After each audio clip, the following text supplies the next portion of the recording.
Got him loaded with nobody out here in the top of the first.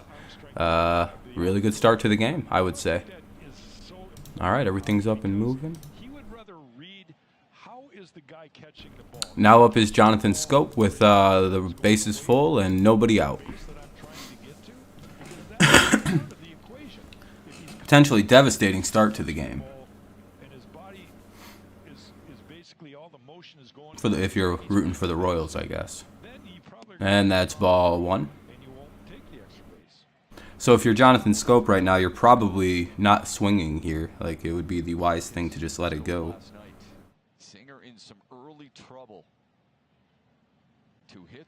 What's up, what's up, Nick? What's up, Lions fan? How you guys doing? And Scope fouls one away. It'll be 1-1. Not really sure why he swung at that.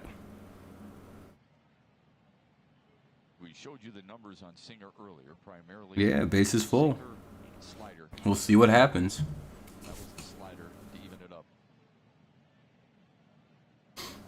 Green got a hit. Reyes got a hit.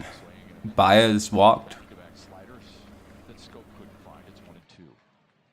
And here's Scope with a 1-2 count.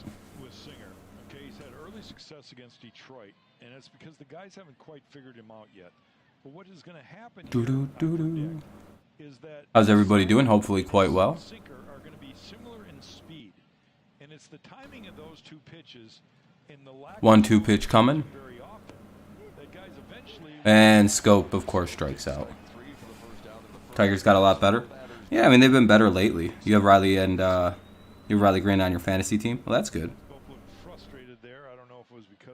Yeah, Scope with a useless at bat. Now up is Harold Castro. Hopefully he can do something here.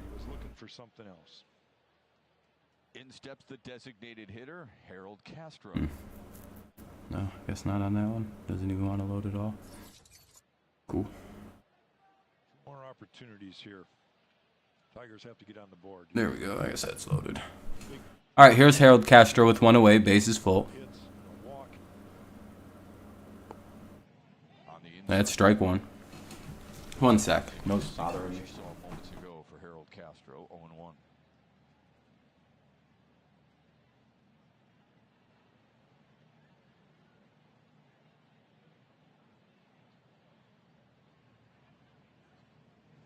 There we go. Good stop behind the dish. 1-1 here on Harold Castro. Who does KC have? A bunch of players. Pretty decent young team, I would say.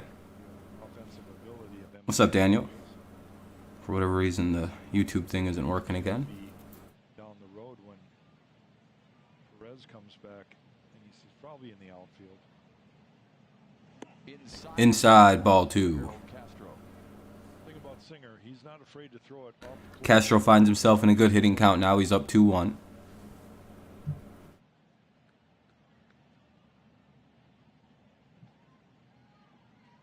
What's up, Charles? What's up, Daniel? How you guys doing? Yeah, it rained a little bit this morning anyway. Castro gets a hold of one, flares it into right field, but that should be plenty deep enough to score Riley Green. It is. Tigers will take a 1-0 lead, at least. But I'm pretty sure this inning's ending with just a run scored. No, probably not, Coda. I mean, they're not really a playoff team. Never were at the start of the season. I don't know why anybody had playoffs as an expectation for this team. Yeah, they actually get one whole run. Now let's see if they can score more than one with Jamer's up. Well, it was a good inning, I guess. They strand almost everybody, but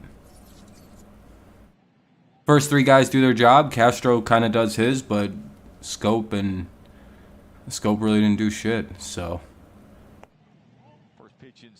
Oh, 1-0 on Candelario. What's up, Kevin?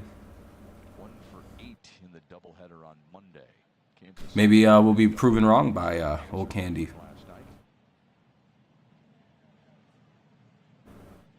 Swung on and missed. Couldn't find that slider. 1-1.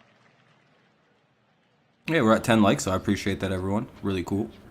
Off to a good start on that end. Left-handed batter, when a guy throws the good back foot slider, ball's breaking underneath. Here's the 1-1 to Castro. Get his hands down.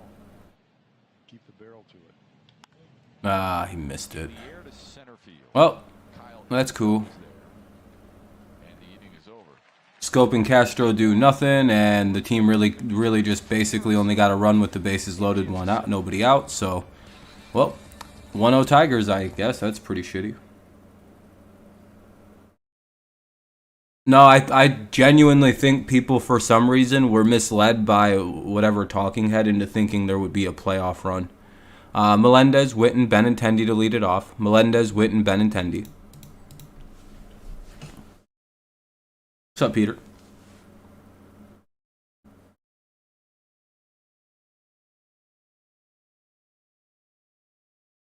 Yeah, that wasn't good, Ghost. I hope that doesn't kill us. But knowing this team, that'll probably be... That's the only run we're getting today. So, just be happy we got one. That's all I have to say.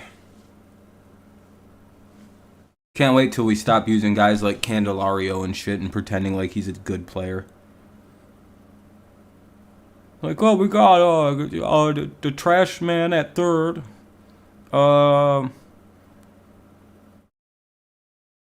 Got Gross. See, like, that's the biggest problem is, like, anyone who's a veteran on this team outside of Baez and Cabrera are kind of fucking garbage.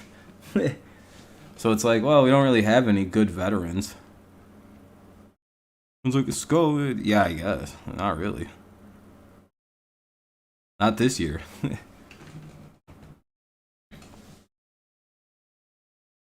Yes, I mean, yeah, Scope really doesn't do shit. I don't know. I'm not the biggest fan of the guy. Hopefully, yeah, hopefully Scooball's more like the time he started against the, the White Sox. More so than anything else. What's up, Trey? Kansas City. Here's the Royals lineup presented by Metro Detroit Chevy dealers. Andrew Bennett. It's annoying that didn't just change. Against the American League Central. Oh, man, I wish this would fucking work. Yeah, I mean, the game just started, though. Yeah, hopefully. Hopefully. We'll see, though. See, I wonder why YouTube never, like, this YouTube app just never fucking works. It's just a garbage-ass app. Never shows the correct amount of people in chat. It never updates. It just kind of sits there. What, is there another update needed on it?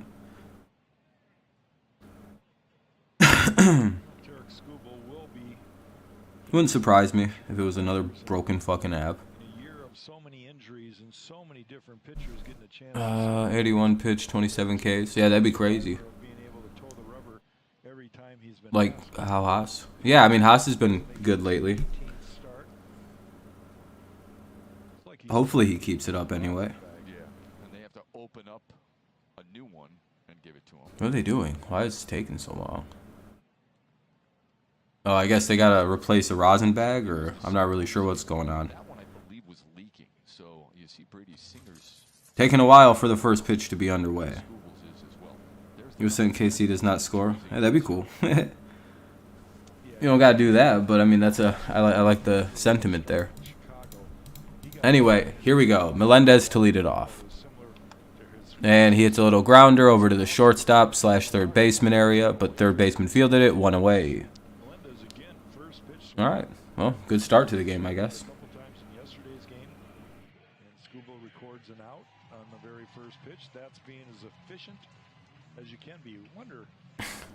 Anyway, here's Bobby Witt. He's had a pretty good series against us. Hopefully we can get the young shortstop out here. 0 for 4 last night to snap a 7-game hit streak. Well, I also don't like something that's going on. I feel like this is way behind.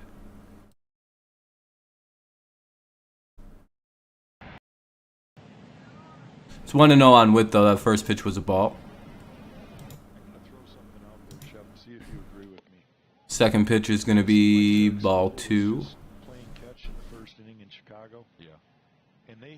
One pitcher out for every batter, or 3 pitch strikeouts for every batter. And I think he pitches better angry.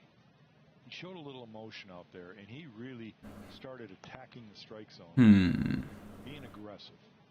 Almost like one pitch went out feels more lucky. But like if you're throwing 3 pitches, and you're like really carving some guys up, I would feel like the immaculate inning after immaculate inning would be more impressive than just 3 pitches, 3 outs. Not suggesting that you're calling him Bill Bixby or the Incredible Hulk. Yeah, I'm saying they're not really batting, so no, I'm all right. Hey, thank you, Coda. I appreciate that. I mean, you can just look up the order. I mean, I don't really feel like looking it up. What's up, Jacob? I kind of got to focus on 30 other things right now, like what's going on in the game, why the fuck this YouTube chat thing isn't updating, and yeah, so I'm a little bit, you know, not that big a deal. We're not really batting, so. Appreciate you guys on the 11 likes. Really cool. Yeah, Montoyo got fired. Yeah, thank you, Cody. You're too kind, my friend.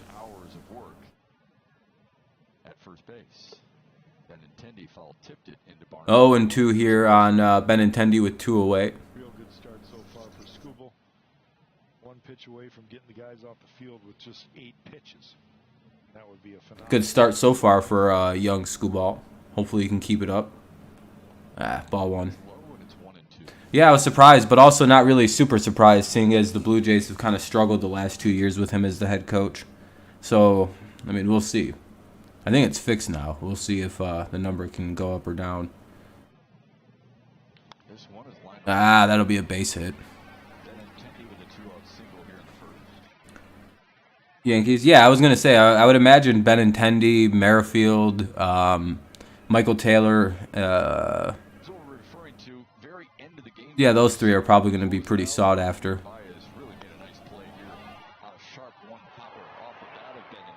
I don't know anyone else. They might have some bullpen arm. I don't know. You know.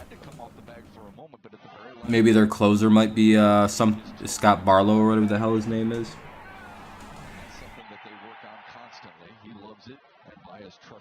But yeah, they definitely have a couple pieces they might be moving on. Wouldn't even be surprised if teams call about Dozier because he is pretty good defensively.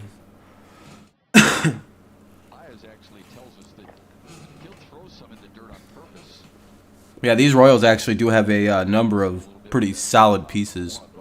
The biggest issue for them, though, is I believe, let's see if Michael Taylor's finally playing today. Uh-oh. Still no Michael Taylor. I believe this is the 6th straight game he hasn't played in the field in any capacity. And when he has played, he's only been DHing since his position player pitching appearance. And, I mean, this man was throwing some absolute heat.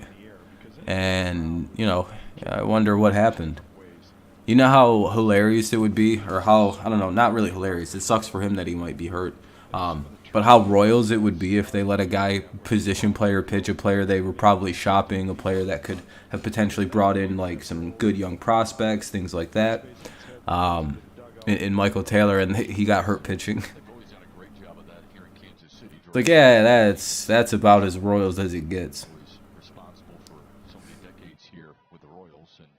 I'm wondering, because it's like, what happened to the guy? They just stopped using him. Is he just not any good? Am I overvaluing how good Michael Taylor's been for them? 1 for 12, 7 strikeouts against Skubal.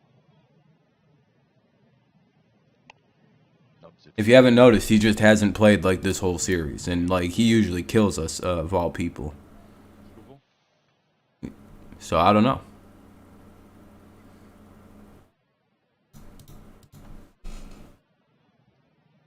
Something to think about. Something to keep an eye on.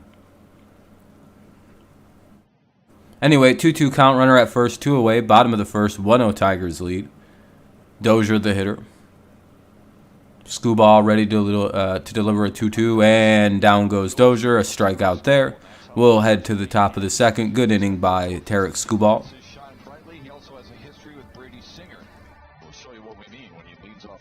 2 Ks in the name.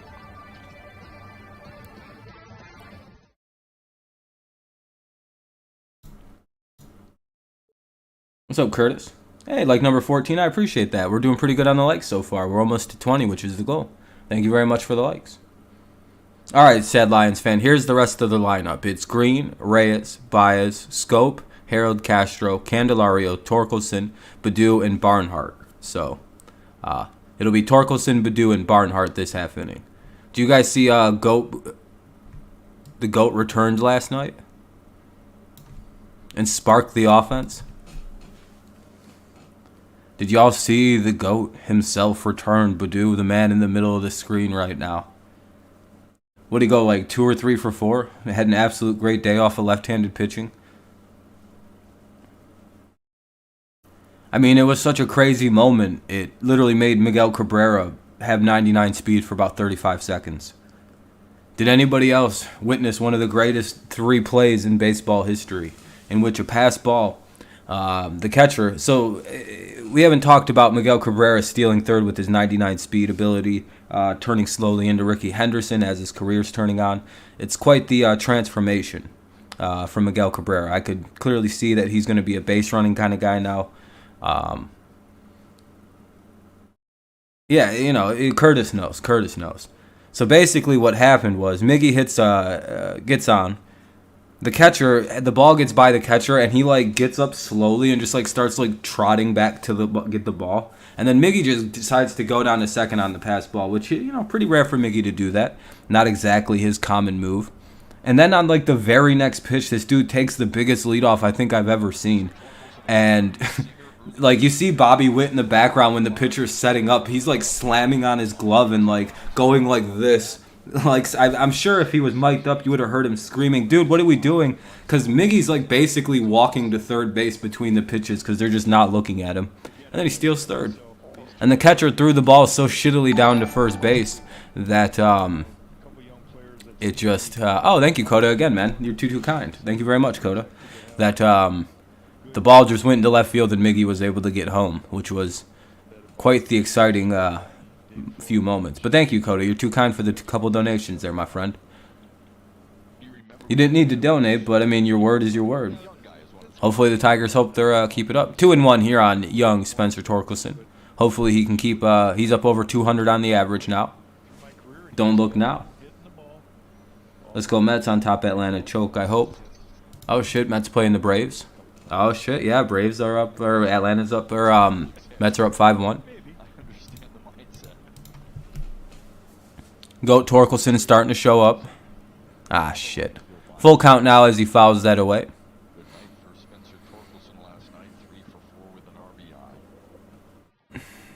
Talk a little bit about the mental challenge playing in day games. It's slowly coming together for the kid. Day games in themselves are body clock.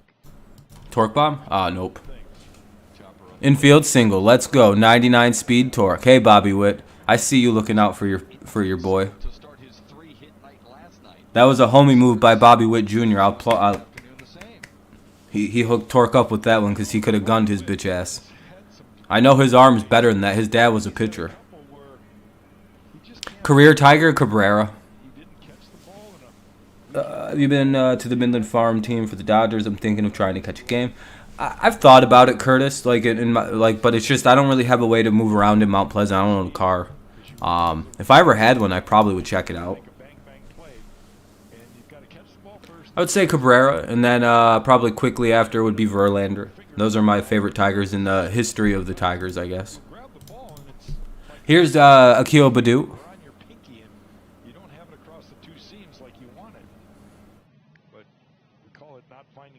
And Baddoo gets underneath and then pops it to the left fielder. That's all right, Akil. My favorite players in baseball history, though, is probably... It's real close with, like, Trevor Hoffman and Miguel. Probably Miguel, Trevor Hoffman, Greg Maddux, rather. Greg Maddux and Miggy. It's one of those two. And I'd probably say Miguel, then Maddux, then Hoffman.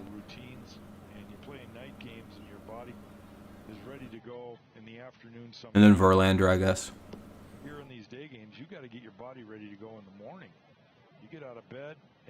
Get that heartbeat up and kind of get all your pregame work in before noon. And then I also like Ken Griffey Jr. a lot. If he wouldn't have gotten hurt so much, he probably would have broke the home run record without steroids. So that's pretty cool. And then Barry Bonds at number 6. I can't put Barry in the top 6 because of steroids, but, you know, he is one of my favorite players ever. That dude was a fucking badass. You know Barry's the only guy to ever hit 500 home runs and steal 500 bases? Just think about that one. Regardless of what you think of the steroids, this was all pre-steroids, I'm pretty sure. Well, maybe not the 500 home runs, but he would have got there anyway. Lou Whitaker, then between Trammell, Larry Henderson, and Gibby. Fair enough. What about, where's Miggy sit for you? But those guys all won titles, so I guess I can understand that. Oh, no. Well, that's the inning. Barnhart grounds into a double play. We'll head to the bottom of the second. Ken Griffey Jr. is your favorite all time. Yeah, he's one of the GOATs. Literally one of the greatest. Like, he's probably the most naturally talented baseball player the game's ever had. Like, it really, I don't know if anyone really, like, comes close. Do you see that there is talk about Seattle Seahawks trading DK to Dallas for some draft picks? Why would they trade their best? Phil, I don't know why they would do it. Personally, I agree. I think that'd be stupid.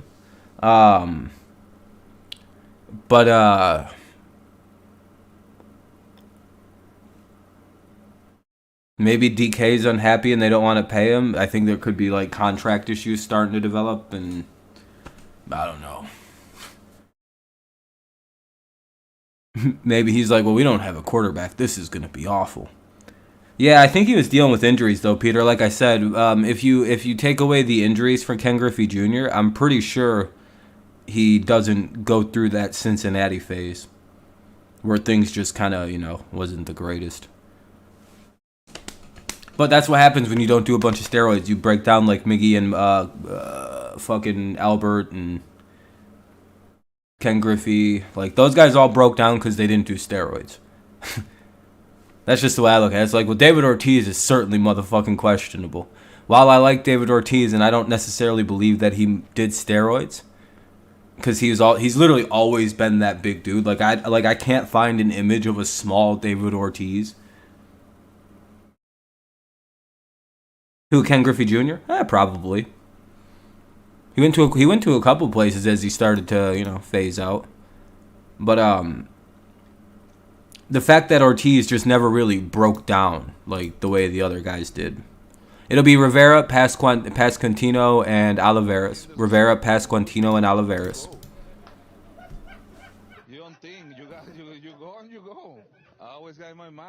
Yeah, there was a lot of shit going on with Griffey, and yeah, it was some other stuff going down, and yeah. The Cincy era was not the best for Griffey Jr., which is sad because it should have been like the prodigal son coming home to finish his father's business for the Reds. That would have been so dope if he won a title again for the Reds. Yank. What's even cool is Miggy would have had the base stolen had it been a good throw.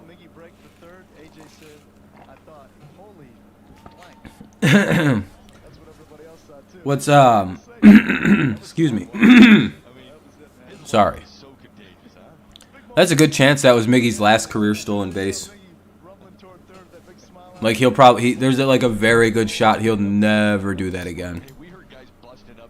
Cool to think about, right? Oh, good play there. Able to knock it down, keep it in front of him, and throw out the third baseman, Rivera. Now up is the guy who can only hit Tigers pitching, Vinny Pasquantino. Damn, Miggy just moved up on the leaderboard. He is now tied for 1,869th on the leaderboard. Congrats to Miguel Cabrera, moving up on the board that matters most. 1,869th all time in stolen bases. Good God, this man just can't be stopped. Put it on the back of the baseball card. Put it on the Hall of Fame resume, guys. Literally, you know who's sweating right now is Ricky Henderson. Henderson's seen that stolen base and literally went, and you could hear him gulp audibly from across the globe. I'm pretty sure he's the all-time stolen base leader. I can't imagine anybody but Ricky Henderson being the guy. Didn't he steal like 60, 70 bases a year for like 20 seasons? It's like, all right, yeah, Ricky, you're the stolen base leader, and no one's ever gonna touch it. I don't know how the fuck you did that so many times. Let's see. Two away on a ground out. Olivares is up. All-time stolen base leaders. There we go. Yeah, it's Ricky Henderson. I don't even know why I asked that question. Yo, dude, Jesus Christ, dude. Alright, so here's top 5. I'll start at the bottom 5 and work my way forward. You guys tell me if these are close numbers. Number 5 is Tim Raines. He had 808. Pretty good. Number 4 is Ty Cobb. Really, really good. Oh, wait, hold on a second. Yeah, this is career. Oh, okay, that indicates, okay.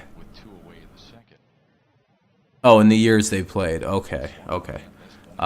So Ty Cobb is 4th with 897, just about 900, right? Pretty good, pretty good. Then we get to the 900s. Billy Hamilton. All these guys are Hall of Famers with 914. All right, he's a little bit of a gap there. The next one, Lou Brock at number 2 with 938. They actually, for Billy Hamilton, they have no idea how many times he was caught stealing. It's a full count or a 2-2 count right now on Olivares. It's 2-2. Here's the pitch. Number 1 is Ricky Henderson at 1,406. So it goes from 938 to 1,406, which is a pretty sizable gap.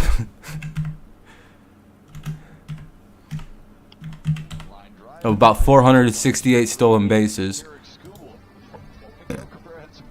And Ricky was never even caught that many times. Ricky was caught about 300 times because he attempted about 1,700 stolen bases. So the gap, but if you gave all his stolen bases that he was caught to second place, he'd still be in first place all time. Every time he didn't actually get it. Dude, it's one of them records where it's like, what the fuck even is that? How is that even possible? How did this dude steal it? Hey, I'm doing good, Troy. How you doing? Yeah, I know, Daniel. To me, it's crazy to think about, like, that dude was that much better at stealing bases than everybody. Only got caught 300 times, and that's not even the gap between him and first and second place all time. It's like, Jesus Christ. No one's ever touching his record. I don't like. It's like Cal Ripken's games played record. Anyway, it'll be top of the lineup. Green, Reyes, and Baez. No one will probably ever touch that shit. Ricky Henderson was cut like Lou Ferrigno or Arnold. Yeah, Ricky was a freak, dude. One of, like, literally just a... I wonder, though, if Deion Sanders would have only played baseball, he probably could have gotten pretty close to that. If he would have just, like, you know, focused on being, like, a slap singles guy and getting on base and then stealing all the way around, I'm pretty sure Deion could have gotten close. So maybe if a talent like that were to pop back up and just kind of, like, be, like, in the league as, like, the base stealing guy. What's up, Ven? How's it going? Then maybe. But again, it's going to take, like, a fucking Deion Sanders level athlete to come into baseball and somehow touch Ricky Henderson's stolen base record. Green, Reyes, and Baez. But again, that's one of them ones that'll just never be touched ever again. Like, I don't think we'll see 700 home runs for a while again. But yeah, I appreciate that, Ven.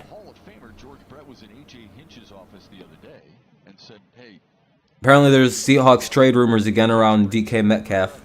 This isn't the first time I've heard them in the past couple of days, so they must actually be starting to get prevalent for whatever reason. Don't know why I keep hearing Seahawks trade rumors. It's like, I thought they said they weren't doing this. But, I mean, I guess maybe things aren't working out and he doesn't want to play with Drew Lock after all. Like, he had a practice and went, oh, fuck that. I thought it was better than that. What happened to the guy that did the Buzz Lightyear thing?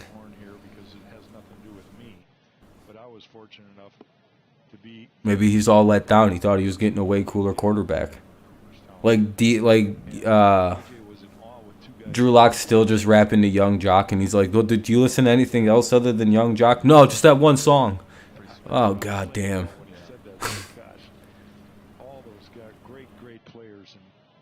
And it's really uncomfortable. Full count here. Why the hell didn't he swing at that? Just cool. All right, Riley Green's up with a full count now. Really is, and I was mentioning it to AJ Hinch. I said to him, look at Wait, Barry Bonds was unstoppable in basketball? I believe it, dude. Barry's a different athlete, dude. If he wouldn't have gone crazy and focused on power and just wanted to steal bases, he could have gotten pretty close to that record. He maybe could have gotten around 8 there. Yeah, dude, no one ever. And Barry would have been a good option to break that fucking record, too. the Tigers' third with a walk. Oh, Barry Sanders. Why am I thinking Barry Bonds? I didn't know Barry was good at basketball. That makes way more sense. Over there in the left field. Oh, yeah, Troy. He literally stole 1,400 bases, and the next closest guy has fucking 900. It's a joke how good Ricky Henderson's numbers are. Could do 700 homers. He's the closest at 680. I think he's at 684 actually. Yeah, he could, but again, I think I should. Maybe I said it in my head. I probably did, but I meant to say out like, you know, guys who don't have, like not Albert Pujols. I know I didn't say that, but I should have. But outside of Pujols, and I might have even said outside of Pujols, I don't think anyone's coming near 700 for a while. I think the next closest guy who's active after Pujols has like 300, and I think that's Jose Abreu. You might want to fact check me on that. Reyes flies out on the first pitch. Here's Baez as he fuck, that's a double play. Well, we'll head to the bottom of the third. Another double play gets the Tigers out of a promising inning, and it'll be someone, and someone. Isbel, Lopez, and Melendez. 8-9 and 1 for the Royals. Isbel, Lopez, and Melendez. For Patrick Mahomes' Kansas City Chiefs. What's up, Trey? Or what's up, Kenny?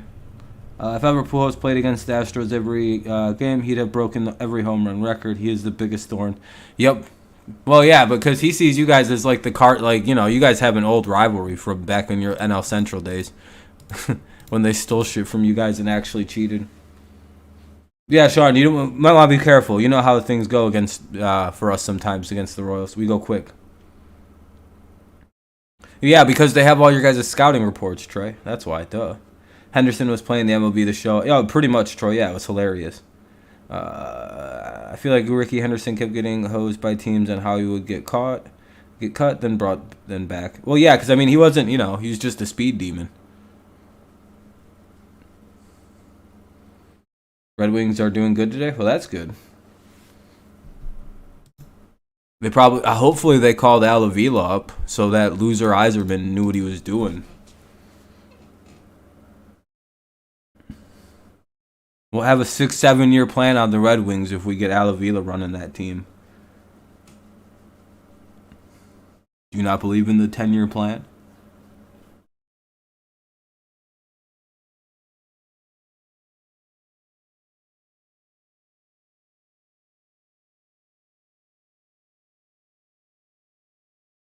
Who's your favorite Brewers?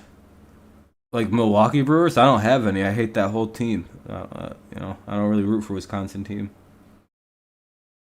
Yeah, I'm not a Cardinals fan because of that. I enjoy their misery when they have it.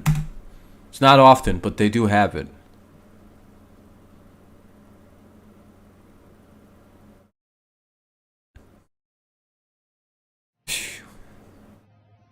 Zach Wilson finally responded to something. He Instagrammed out the oh, you're a Brewers fan? Fair enough. Yeah, we're not skipping any steps in any process. Andrew Cobb, then Chariot.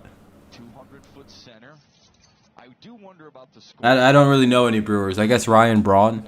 Does he still play baseball? And there's 2 now on Isbel.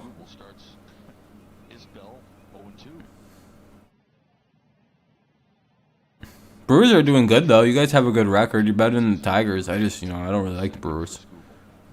We're not the Tigers. And down goes Isbel on strikes. And 1 away here in the bottom of the third. 1-0 Tigers lead.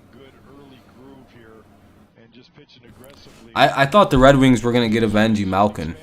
And then they didn't. And it's like, oh, okay, I'm not watching the Red Wings then. Kyle Isbell to swing at it. That was a perfect pitch and got a great result and reward for it. No thanks. And here's Nicky Lopez.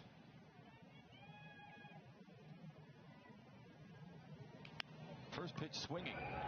Baez going to have to hurry. Anyway, Lopez, and they're going to say Lopez is thrown out on a first pitch swing and a ground out. Hopefully it holds. 2 down now. Here's top of the order, Melendez. Play like that, have a hose like that. It works. It almost happens every 25, 30 years for the 700 homers. Ruth in the 30s, Aaron in the 70s. Pujols will maybe get 700 soon. Maybe. Maybe, Phil. You're probably right. So invaluable at picking the ball here. No one really currently. Maybe a guy like Pete Alonso will get there in the next like 10 to 15 years. But I kind of doubt. Maybe. He's a good candidate, Pete Alonso. That dude hits the shit out of the baseball.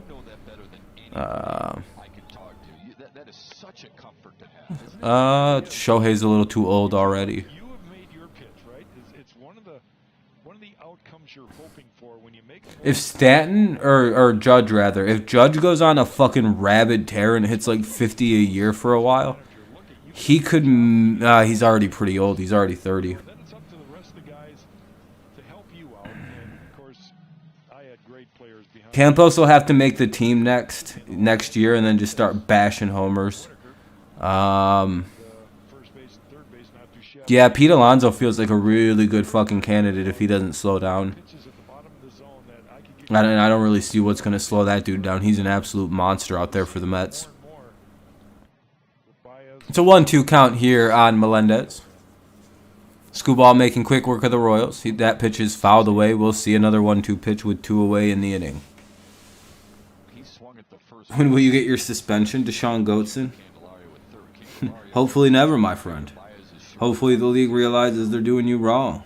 Skubal throws a good hard slider here. He's off the plate. You see Barnhart with Hey, we're up at 22 likes. I appreciate that. Very, very kind. Very kind. 2 teams outside the Astros I'm keeping my eye on right now are the Yankees and Dodgers, not because of the hate between us, but because those 2 teams. Yeah, I would want to keep your eyes on them. Also, Mets. Mets are potentially dangerous, but the Braves might over. I don't know what's going on. The Braves and the Mets, too, are like outside contenders that you might want to watch. Oh, yeah, they have to play. Yeah, you got to play like 20 years, Phil, for you to get to like to that kind of home run number. Doing good, Lewis. How you doing today? Another one, we're 2-2 now. 2-2 count coming up. Strikeout if he throws it outside. And he gets rung up looking. That'll go to the top of the 3rd. They'll say that Screwball pitch hit 100 miles an hour. What the fuck? Ain't no way Scoobs just threw it 100 miles. Sheesh. 99.8? What? Did Scooby-Doo just really hit fucking 100 miles an hour? Nah, that ain't no way, bro. No, dude, look at this. Look at some of the speeds here. The gun must be off. he went 95, 99 mile an hour sinker, 92 mile an hour slider, 99 mile an hour sinker, and then 99 mile an hour fastball. Dude, what the fuck? I guess his dead arm must be feeling a fuckload better, huh? Yeah, by the way, that completely validates my theory that until that White Sox start, he was pitching with dead arm, and it went away. Because, dude, what? Tell me if I'm wrong. He was literally throwing 92 miles an hour 2 starts ago. 2 starts ago. He couldn't hit 93. It was literally like 93 miles an hour. Like, we were all talking about how his velocity was way down. Because he's normally, 96 on his fastballs? But, like, until the Chicago start, even the Chicago start, it was still kind of middling speed. I wonder if his arm's finally fucking feeling better. I think there's truth to people kind of going, was he pitching through some shit?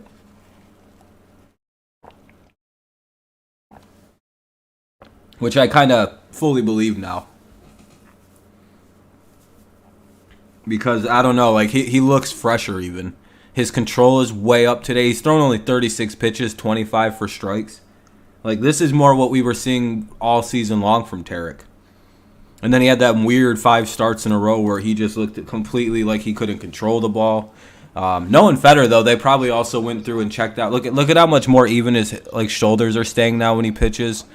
Like, yeah, they're talking about it. Yeah, I thought that was a bigger deal. What's up, though, Willie? How you doing, boss? I thought it was a bigger deal that he hit 100. Like, he looked at the speed gun probably and went, "Holy shit, I hit 100." That's gotta feel cool. Hell yeah, we got fucking one of the fastest guns on the mound now.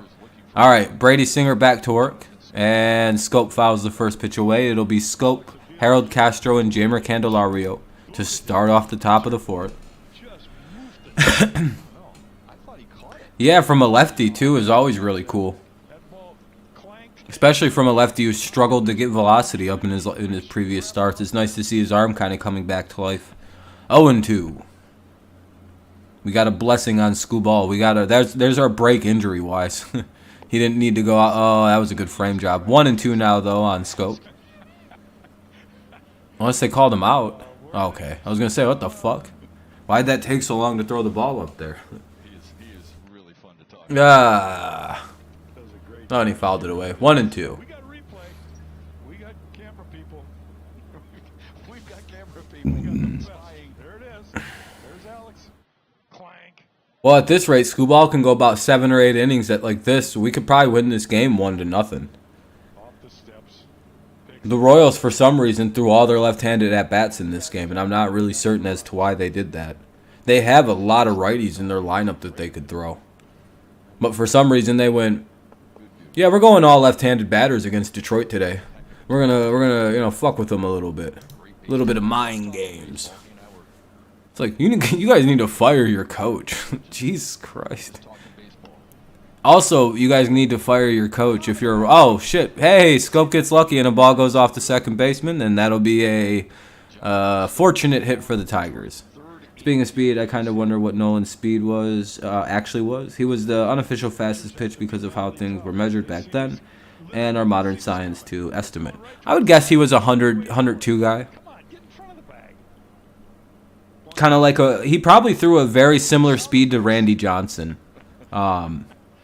Probably almost identically speeded with more consistency on the higher speeds because Nolan was right-handed, right?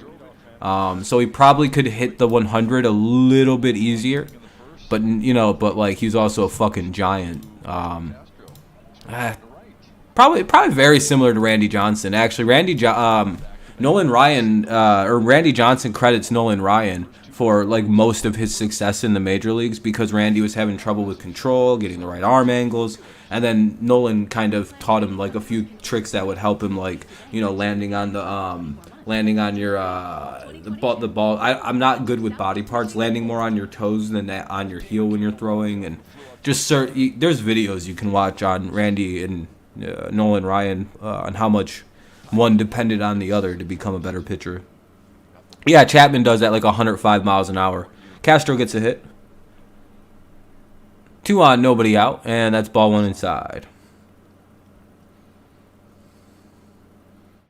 Yeah, Nolan Ryan was built different though, dude. He tore I think he had a Tommy John injury, where they said he had to get surgery. He's gonna, it was gonna be the last of his career. I think what happened after that, because he did tear his UCL and it did end his career. I think that's what officially got him.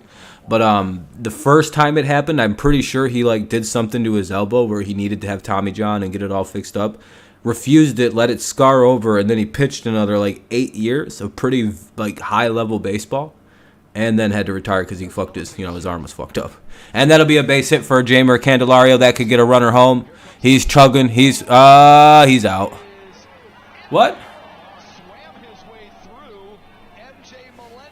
I don't know how Scope beat the throw, but we'll see. Yeah, Nolan was right-handed. My favorite batter quote was,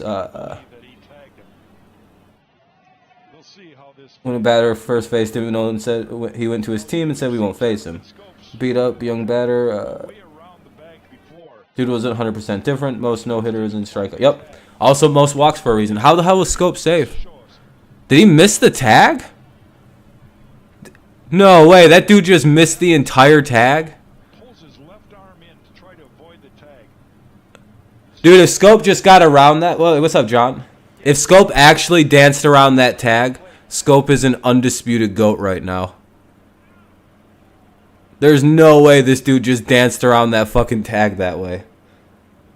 Boy, that is a creative slide, isn't it? Dude, no way. This dude like army cat crawled around the tag. If he actually pulled this shit off, I will be amazed. I don't think there's evidence to overturn, though. Hey, what's up, Cortez? How you doing, buddy? How are you and John doing? What's the call? They rule him out? Well, the throw beat him, Shep. That's the most important part. And then Scope tries to get out of the way. There's just no evidence he got tagged. But, like, yeah, he shouldn't have been sent. Clearly, the ball was hit a little too hard. Where to go? Great job by Spencer Torkelson. I don't see a tag, though. That's the issue. Yeah. They reviewed it. He's out. Makes sense. He looked out. Don't know why you would go on that one. You should have just let the bases be loaded. Torkelson's been hot lately. The dodge was good, but again, probably bad idea to send him. The Scope isn't fast enough for that shit.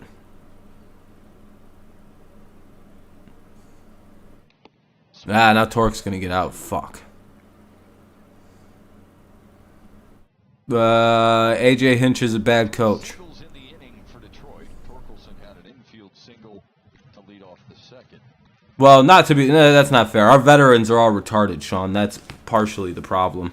Outside of Baez and Miggy, our veterans are all, fucking garbage bottom. We got a lot of fucking bottom barrel players here outside of, the promising young rookies. Remember, this is a team that, for whatever reason, just decided to stick with Buck Farmer for a really long time.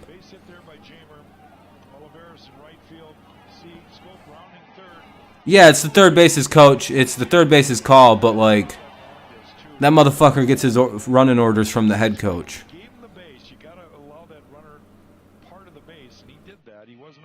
Nah, I'm blaming Vets. Vets know to shake off a bad call.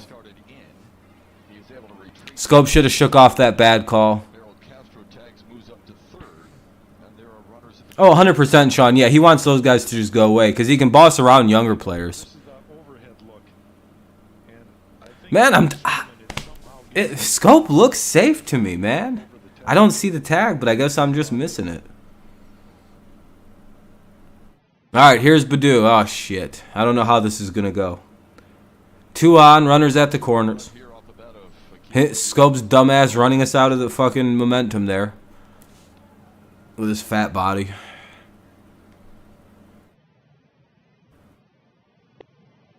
No, that's strike one. That was a good pitch. I'm glad he didn't swing at that. He doesn't hit them anyway. Man, this guy could use a big hit right here.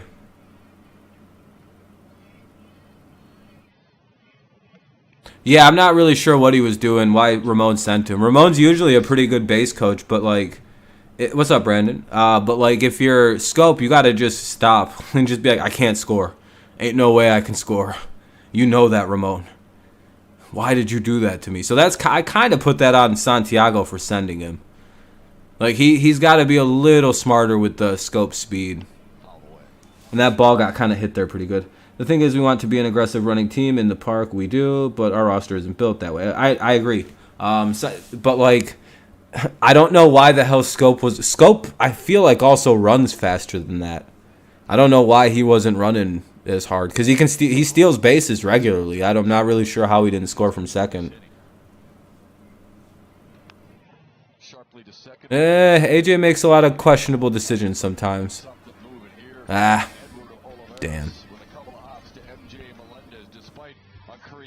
These lineups sometimes that get put out there are, well, I mean, the injuries don't help, so I'm kind of being forgiving of that, but bad jump around third. Fair enough.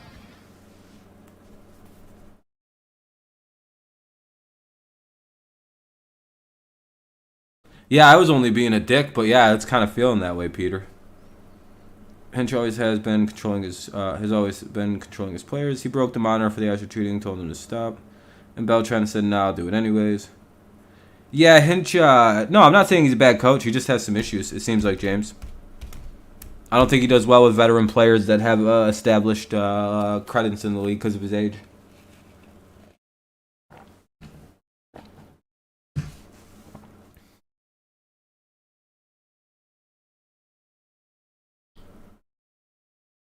Nothing against, I mean, AJ can deserve criticism too when the team is underperforming. We don't have to blame all the underperformance on the general manager, who doesn't really have anything to do with the day-to-day performance of the team. Some blame can go to AJ Hinch and his coaches. It's okay. It's okay to criticize AJ Hinch. The team is wildly underperforming, and AJ deserves a little bit of criticism for it. Hey, Breeze, how's it going, man? I'm sure he's stunned. He's gotten none from Detroit media. Just no fucking talk of AJ bad. Or what mistakes made, or, you know, how come he can't fucking get his top prospects hitting better? Everyone's like, why can't Torek hit? I don't know. Maybe the coaching staff needs to do better with him. Nobody can hit. That's somehow out. Again, I don't want to go onto that. I'm not going to go down that train about how Al Avila isn't the hitting coach and it's, you know, whatever. AJ Hinch has kept Hessman and fucking dipshit Coolball employed. Yeah, I agree, Sean. That's been pretty bad. I'm annoyed at the base running. It's hard to imagine 46. 46 and 42 would be great. Anyway, here's the pitch to Witt to lead it off. Fouls it away, 0-1. It'll be Witt, Benintendi, and Dozier. 2, 3, and 4 for the Roydals in the bottom of the fourth. Yeah, I know, Montoya, but like, to be fair though, when you have a team as stacked as the Blue Jays, you probably shouldn't be 46 and 42, regardless of how good your division is. You should probably be pretty fucking good. Again, I like AJ Hinch. I think he's a great coach. But there's also a number of things that I think he could be doing better. I get it, they're dealing with injuries, so I'm kind of, you know, it's one thing. But the guys who are playing aren't performing well, and that's kind of coaching. Witt pops out to the second baseman, 1 away. Now up is Benintendi. Like, these guys all underperforming isn't Al Avila's fault. Like, I know you want to blame Al Avila for them not playing well, but it's like, well, what's Al supposed to fucking do? Just cut everybody and get a new team put together in like 3 days? I don't. Is that really a solution that's like viable? Is it Al's fault that he can't get that AJ Hinch and Coolball and them can't get Torkelson hitting consistently? Please tell me how that's Al Avila's fault. I'll wait. Or that they can't get Scope to break out of a slump. How is that Al's fault? Yeah, good play by Baду to cut that down. It's nice to see speed in the outfield. With Robbie Grossman, that'd have been a triple. Maybe an inside the park home run. Yeah, I hope he gets comfortable at the plate and can hit now. Like, I really hope he can start hitting at the pro level. Because he's so quick at defense, and it's, you know, just way better than Robbie Grossman. So Benintendi gets on, not the worst guy to give up a hit to. At least it was a solo single. Yeah, Scooball probably would have got picked up. But I don't know. There's a lot of really good starting pitchers in the American League right now, so it's kind of hard to call. Soto was always going to be a really tough choice to beat because he's a lefty closer that throws 100.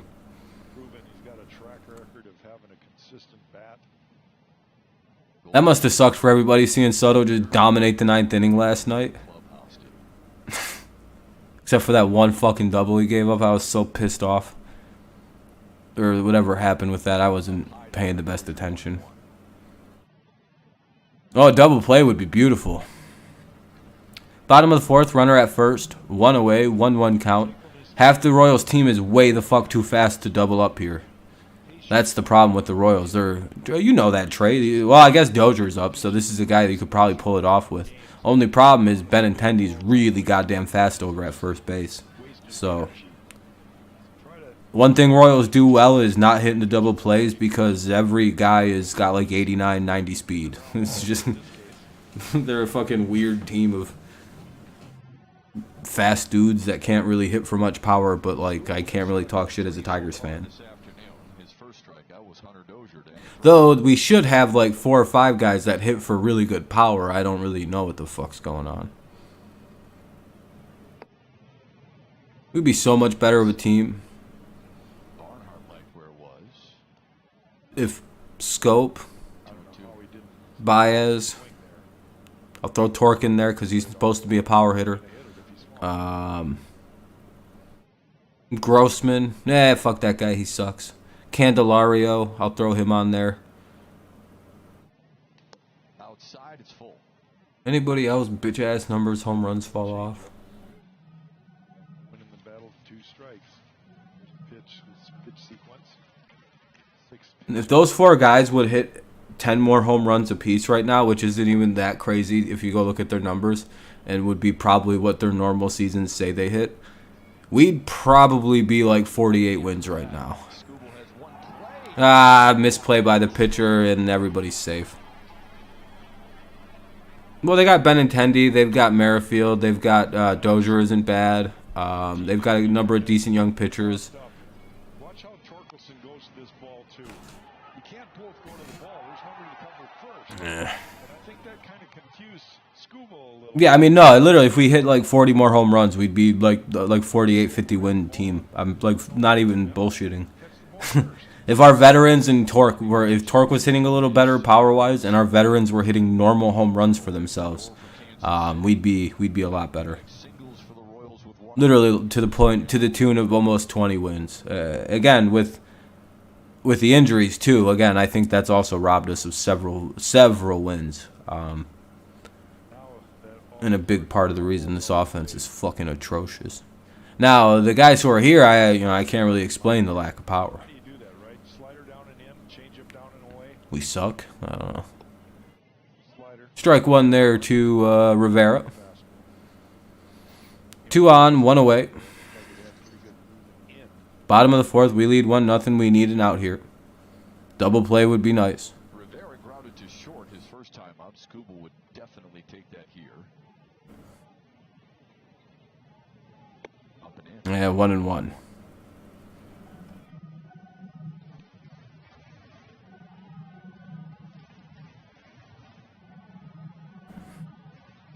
Base hit will probably score a run, so we got to be pretty good here and get the out. Probably want to keep it low and away from the middle. Just, where's my cursor? Right here. Keep it in this section. I don't think he did that. Nope, he put it right there, and that's going to be at least 1. Runners to 2nd and 3rd, and there's the end of the game. Yep. Yeah, our pitchers suck at fielding. Yeah, you wanted to keep that away from the middle 3rd of the plate if you were Scuball and keep it on the outside part. Yeah, you didn't want to hit it where I was not outlining. 1-1 is the score now with runners at 2nd and 3rd and 1 away. We, I guess, have to get a quick out here. Tigers should be winning this game, but, you know, they decided they only needed 1 run today. Stands in with only 1 out and 2 men in scoring position. Infielders in for Detroit, and a chopper to Baez. He will tag the runner who gets back safely.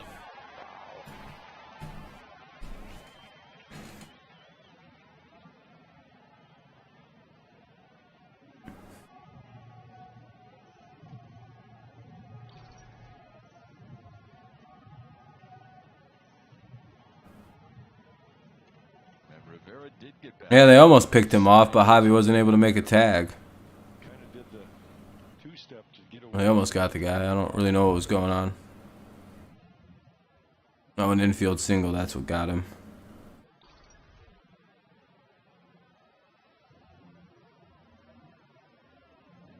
the baseline either. He just shifted. Yeah, well, bases loaded, one away. Here comes a bunch of runs for him. Who's up? Olivares? Baez, don't you think? To try and make that tag. The guy's right there in front of him. Great effort by the defense on a couple plays there. Want to get it out, right? So if he would have reacted by just throwing across the diamond, he would have got that out. It's easy for me to say up here because he sees the runner right in front of him and he says, I can tag him. But the runner avoids the tag, so his intent was correct. The result didn't come.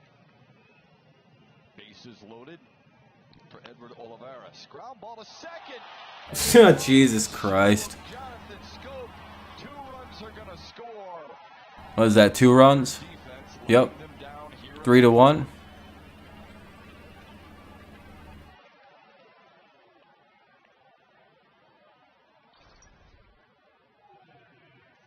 You get the potential double play ball, right? There is no such as routine, but if there is, that's it. Now they can't field the ball either. Jesus Christ. 3-1.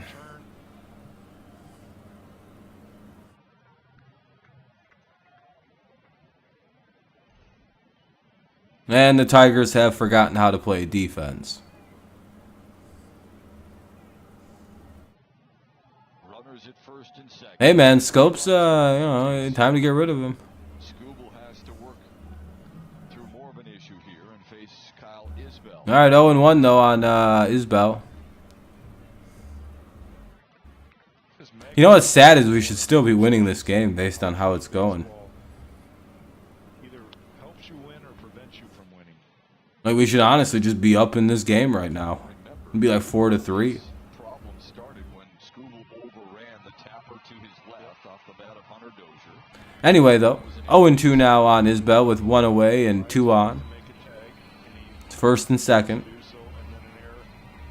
At least we got an error on that play, so that's good.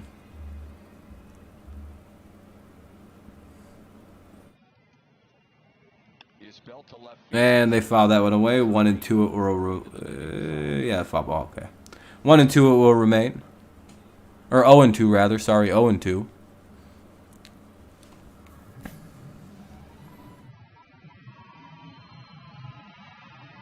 Yep.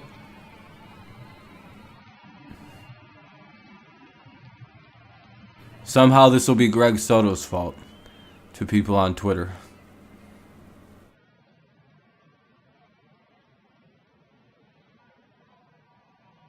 Isbell tied a career high with 3 hits last night. The only 3 hits he has in the series thus far. Here's another 0-2 offering to Isbell. And he gets a hold of this one. And and the runner's safe at first. Great job by Scuball, who just, I guess, decided not to go over and cover the base on time. One play after another that's just hard to handle. Scooble does a good job of somehow catching this ball barehanded. Watch, this ball's hit to his left, and he's got to hustle over. It's going to be a race to the bag. He catches it barehanded and still applies the tag. They're going to take a look at it. I'm not sure what it was. Oh, he might actually have gotten him at first. Hold on a second. That's another tight one. Is challenging the safe call at first base. Phil Cuzzy. I was going to say, I think he might have actually got him at first. Hold on a minute.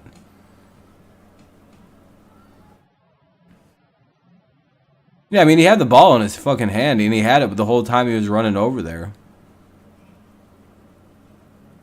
I mean, we'll see, though.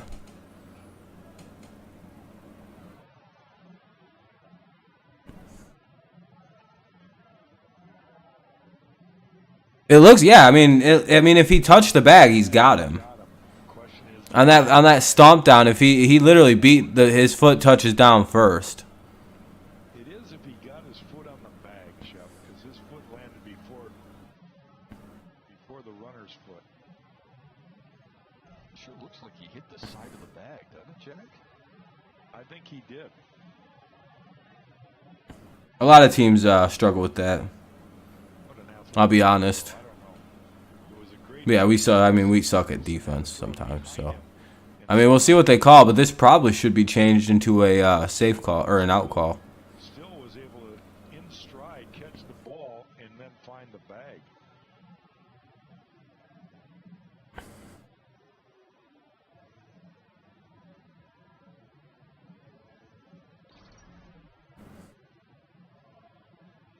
watching the slow-mo, you'll Okay, because he's got the ball there. foot hit the bag before it hit down anyway before. Yeah, I mean, he looks out. But is his foot on the bag? It appears to me it was. Side of the bag. Right there. Boom. Man, that's such a close fucking play, though. Not much, but that's what I see. Let's hope you're right. Already 3 runs home for the Royals. It stands. The bases are loaded again. The call on the field stands. The runner is safe. Wow, they're going to call him safe. Will lose their challenge. Jesus. Because there wasn't enough to overturn, but there was enough to overturn our safe call at the plate, which didn't really have that much evidence. 4 hits Yeah. and an error for the Tigers. Alright, well, I guess bases loaded, 1 away. Loaded up again. This is the Yeah, I don't know how the hell they don't have the opposite side angle. But they had like 7 different angles of the play at home plate. I don't understand that one. Ground ball. takes one outside. Candelario. Royals are like, well, we can only send you 2 images for our challenge. We can only send one view. Also a tough guy to strike out because he makes good contact. We can send you infrared HD of the play at the plate, though. We have our own version of the James Webb Telescope for home plate. On the rail, 1-1. Yeah. This is so frustrating at times. Yeah, I mean, it happens. I don't know. Scooble, and he arguably has the best stuff he's had all year. Yeah. He's touched 100. Same logic in football. You know, not enough to overturn the bad call. It is what it is. Hopefully they can overcome it. They got a few innings to play still. Already. Bases 1 and 2 now on Lopez. just hoping for a minor miracle to keep it right there and keep this game within reach. Well, this was Kansas City's problem last night. Tigers beat them 7-5, but the Royals made 4 errors. Now the Tigers don't have that many; they do have just 1. But there's been some soft contact that has not gone Detroit's way. Field hits here. Yeah.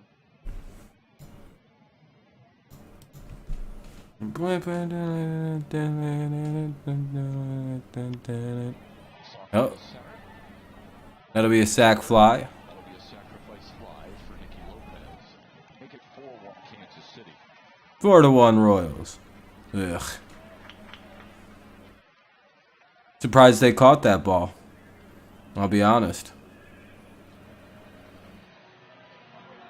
Here's Melendez, top of the order. Never miss a moment of Tigers baseball again. Stream your team on the Valley Sports app. Get scores, highlights, and watch the Tigers live. Only on the Valley Sports app. And the Tigers are going to go up there and go 1-2-3 in the top of the 5th. Strike out on like 12 pitches. Of the inning for Kansas City.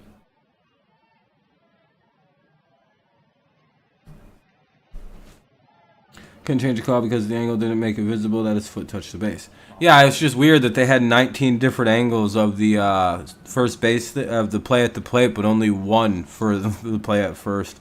It's almost like the Royals somehow like set it up that way that other teams can only get 1 angle when they challenge stuff, but like they have unlimited of the other one, including like James Webb.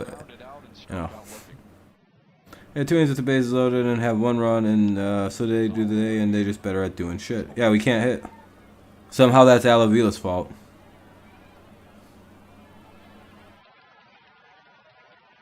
Yeah, Peter, I agree. I agree. Here's Melendez, though, with an 0-2 count. 4-1 Royals lead, largely on some bad fielding by the Tigers there in the inning. Not really even bad pitching by Skubal. Got him. Swing. And we'll head to the top of the 5th. Let's see how quickly the Tigers can go down in order. It'll be Barnhart, Green, and Reyes. Barnhart, Green, and Reyes. So, yeah, so we'll see 3 pitches. A decent at-bat. That'll get it up to like 10. And then 2 pitches, and then that's 1, 2, 3. Ain't nobody doing shit in the next inning.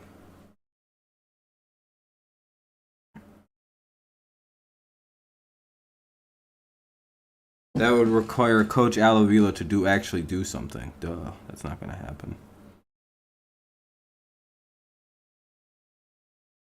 All right, I had to refresh my screen. Hey, we're at 27 likes. I appreciate that, everybody. Very kind, very kind. Yeah, Ghost. I mean, it would mean more if it wasn't a division opponent. Like, I get the platitude, but like, the Cardinals lose to the Reds all the time, and it's not the biggest deal, dude. You do realize that, like, I don't know, division games tend to go kind of weird. Like, the Rockies will beat the Dodgers and the Padres, and then, it's not that uncommon, actually. For sometimes division games series to go kind of weird. What's up, Amir? How's it going? Baseball fans finding out that sometimes division games aren't free wins, even if the team's worse than yours, is always fun. It's probably a lot. You probably have to go through it when you guys lose to games to the Reds. Like, yeah, no, I mean, that happens with division games. It's completely common. It always has been.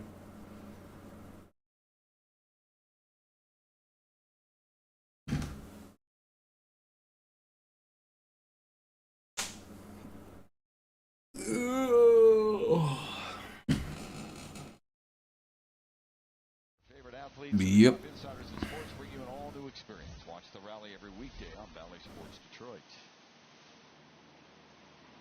Tucker Barnhart leads off the Tigers fifth, and then the top of the order, Riley Green and Victor Reyes. Maybe if we don't do anything at the plate again today, though, they'll finally fire Scott Coolbaugh, the probable culprit as to why we can't hit, even though Tigers fans think it's Alavila. I don't really know why.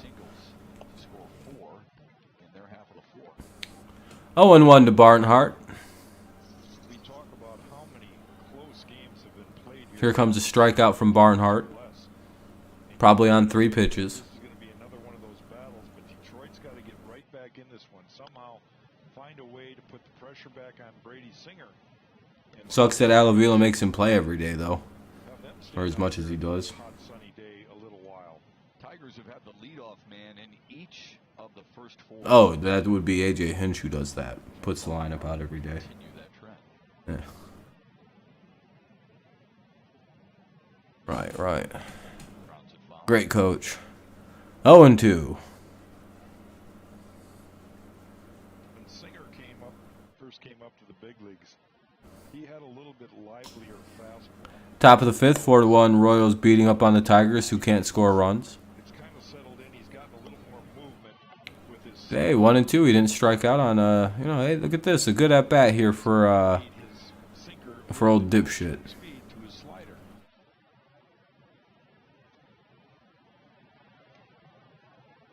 Who? Oh, Soto? Yeah. And down goes Barnhart on strikes. That was wildly predictable.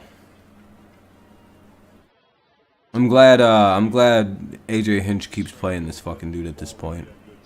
Here's Riley Green.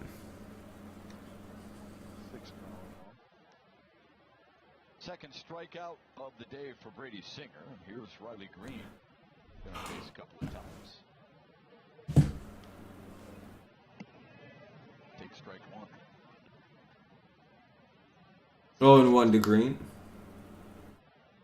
His single was on the first pitch of the day to left field.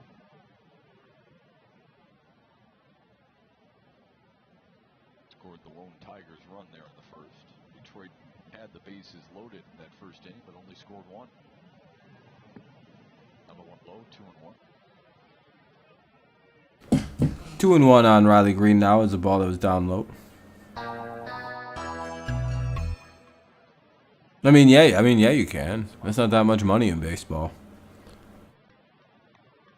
I mean, I'd cut him. Hey, thank you for subscribing, Mahir. Majir? I'm not really sure how to say your name properly. I appreciate the subscribe, though. 3-1 here on Green. Will he walk? Yay! Ball 4. We got a base runner. Yay! Here's Victor Reyes now with a 1 on and 1 out. Top of the 5th. 4-1 Royals lead. Wouldn't care. I'd eat the money. I don't really like Tucker Barnhart. We should have tried to claim Andrew Romine or Austin Romine, whichever one that was. Just brought him back in.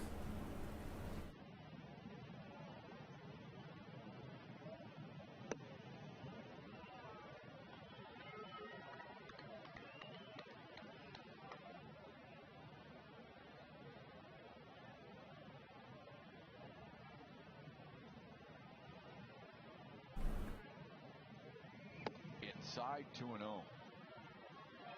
2-0. Good start to the at-bat for Vic. Victor Chaus. Let your position players behind you touch the baseball. Of course, the Tigers are okay with it. 6 straight out of the zone for Singer. That'll be in there, strike one.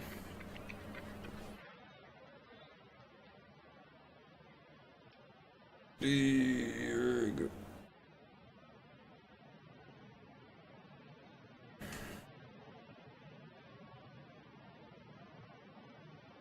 Mm-hmm. 2-2 now as he fouls the pitch away. 1 on, 1 out, top of the 5th. Royals up 4-1. Tigers kind of looking dead at the plate again. Well, not really dead. They're hitting the ball. They're just not really getting hits when it means anything. So that's why they're down 4-1.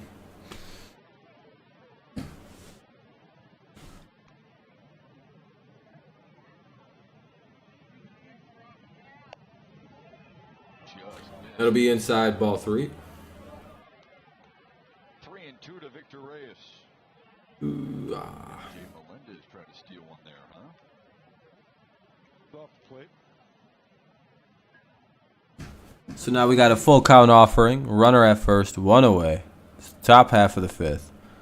4-1. Here's the pitch. And Reyes swings and misses. And Riley Green is thrown out. And there's a double play to end the 5th.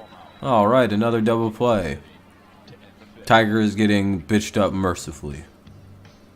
Green had a good jump. A better throw from Melendez. Cuts him down.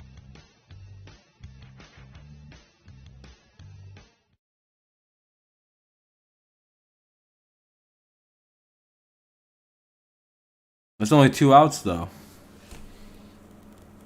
You didn't put the Riley Green caught stealing to be the 3rd out. You got the 2 Ks right, which I'll give you credit for. Hell yeah. I'm glad this is I'm glad we keep playing certain players though. They'll basically break, right?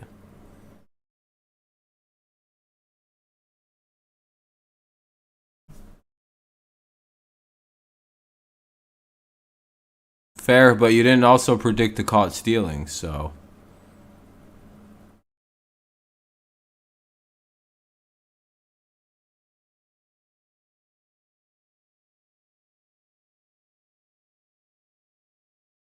yeah, did you guys hear that the Patriots traded away N'Keal Harry to the Bears? Oh, I'm not making any. Who's making excuses, Breeze?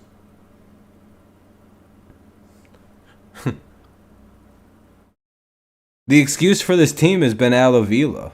Anyone screaming to fire Al Avila is making an excuse for this team right now. AJ Hinch isn't doing a very good job right now. Cool Ball isn't doing a very good job right now. The team is really fucking playing shitty. Like,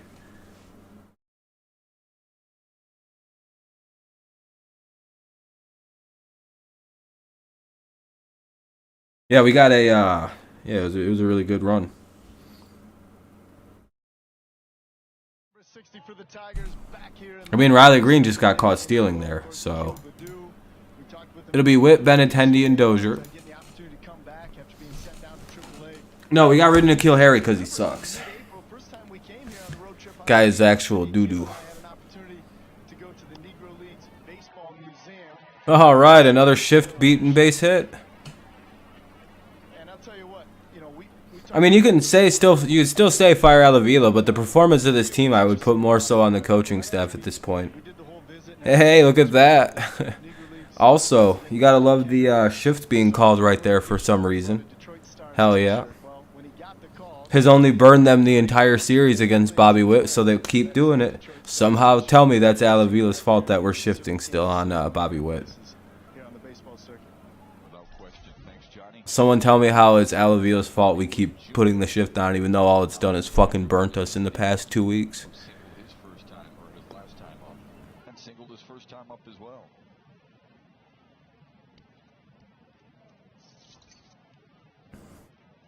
High stress fourth inning for Scoobo.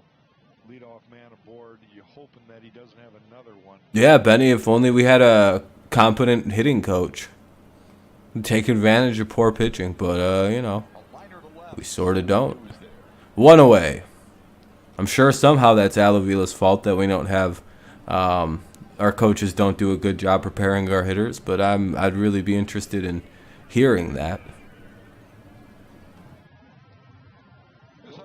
When that's AJ Hinch's role as the manager.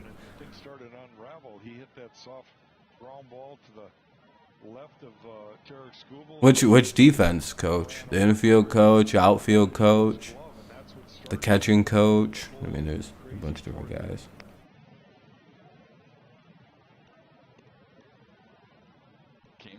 Exactly, Woods. And also, if anyone's got to be fired, it's literally the hitting coach. That's the only guy that needs to be fired. A lot of the problems of this team can be explained away with injury. No, infield coach doesn't got to be fired. AJ Hinch is the one who puts the bad calls on for the infield. We can stop blaming other people for AJ Hinch mess-ups. And that'll be 5-1 as they hit a triple.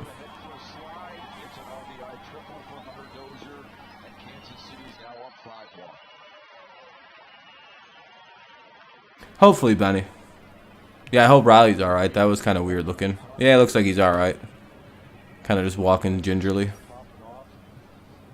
Looks more upset that he didn't make the play right there than anything. Well, it's 5-1 now with the runner at third and one out. This game's probably over.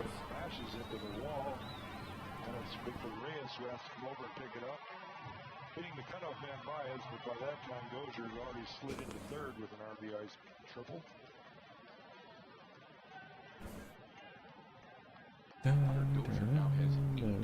Against the Tigers, that is a ton. For a big guy like that, if it's in the middle of the order, he can move. Here's Emmanuel Rivera. Big cut and a miss. 0-1 now on Rivera. So Meadows is basically dead from his injuries, never to be seen again.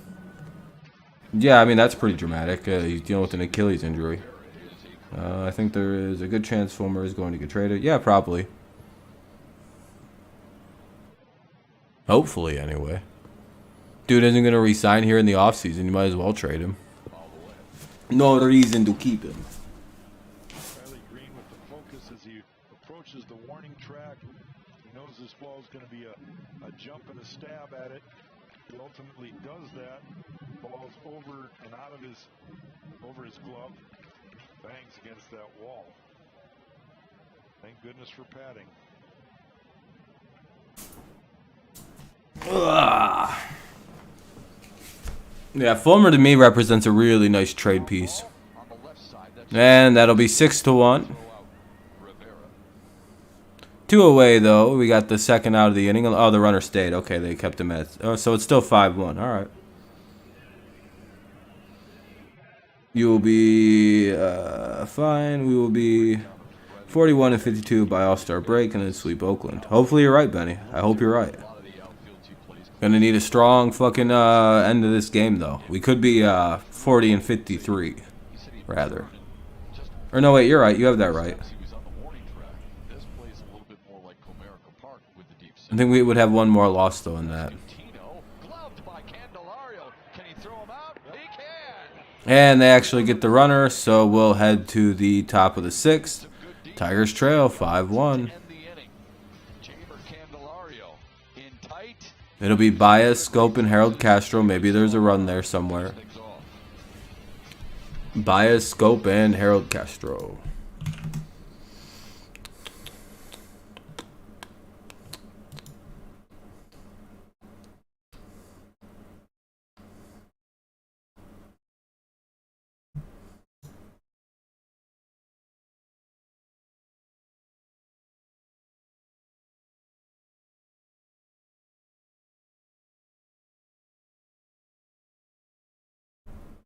I see a bunch of people saying, like on Twitter right now, that, oh, I thought Screwball wasn't good. He can throw 100 now. It's like, you same people say just because Soto throws 100 doesn't mean he's good. Now you're saying that the sole proof Tarek Screwball is good is he can throw it in the hundreds, almost.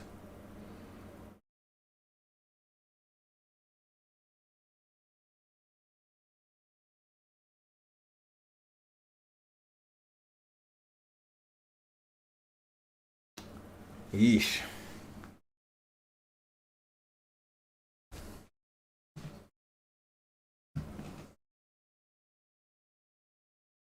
If I was one of the players, I would openly taunt a number of very specific people on Twitter.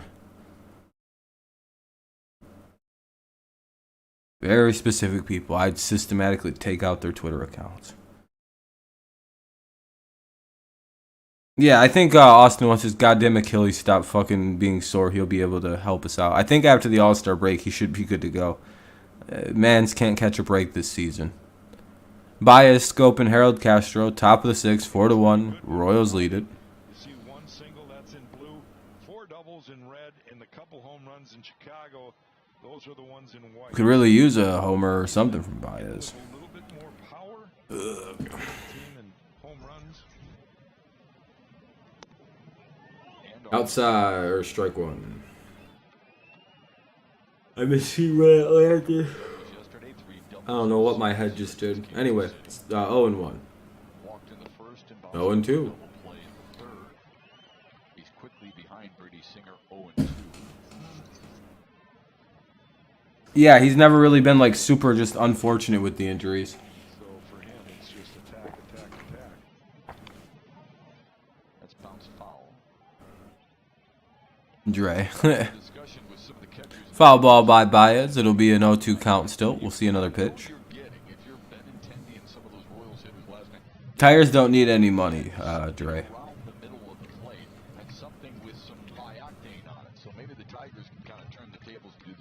They have unlimited pizza and NFL money, so you can calm down.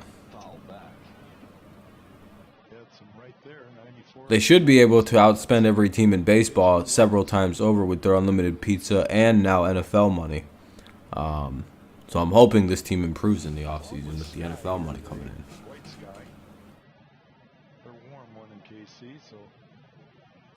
Here's the 0-2. Ah, fucking shit. He's out. Oh, never mind. Yay! Ball dribbles by the shortstop / second baseman, and Baez didn't realize it and ran like 90 miles down the baseline. Hey, what's up, Shlomo?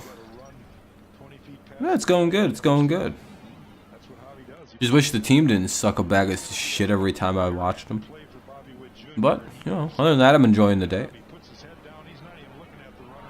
No, they are the official pizza of the NFL now, Troy. They replaced Pizza Hut or whatever. Little Caesars is the NFL's official pizza. So now they have unlimited pizza money and football money. Yeah. Now they have unlimited NFL money too. And my quest to make sure that everybody knows Little Caesars is the best pizza is slowly but surely on its way. I don't stand for the slander against the Caesar.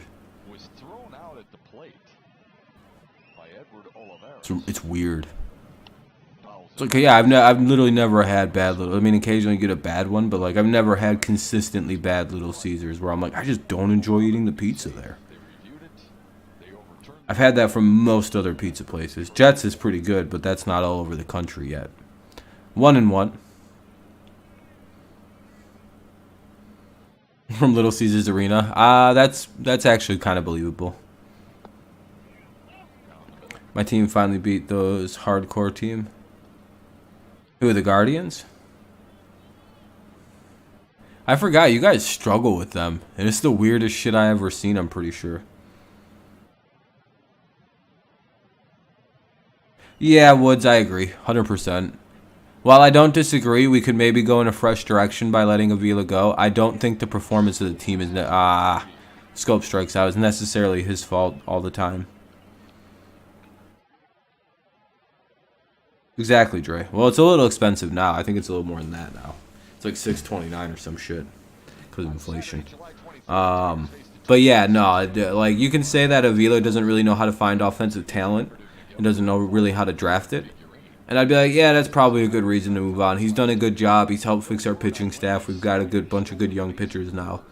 So it's kind of maybe I think his expertise area is not finding young bats. So maybe there's something there. But again, we're like a year or two away from like a lot of the young bats that we drafted over the last few years being ready to go. You know, you got your Dingler, you've got Christian Santana, you've got Pachenko, you've got Campos, you've got a couple other really promising young hitters where it's kind of like, well, what do we do? Like, because Al literally had to draft an entire minor league system because all of our trade.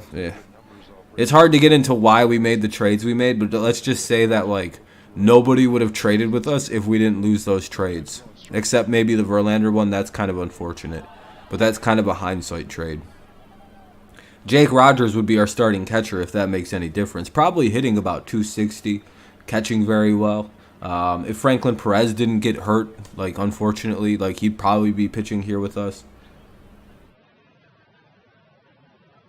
No, it's not Screwball's fault this game. Yeah, the defense fucked us today. And the offense has done nothing again. It's annoying. Just don't have a Jets pizza after a hockey. One more of my team when I went to a hockey tournament got sick after it.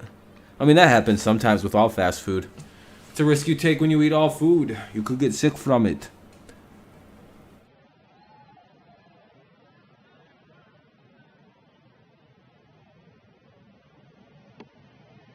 That'll be strike two. 1 on, 1 out. Full count for Harold Castro now. Top of the sixth, 5-1 Roydell's.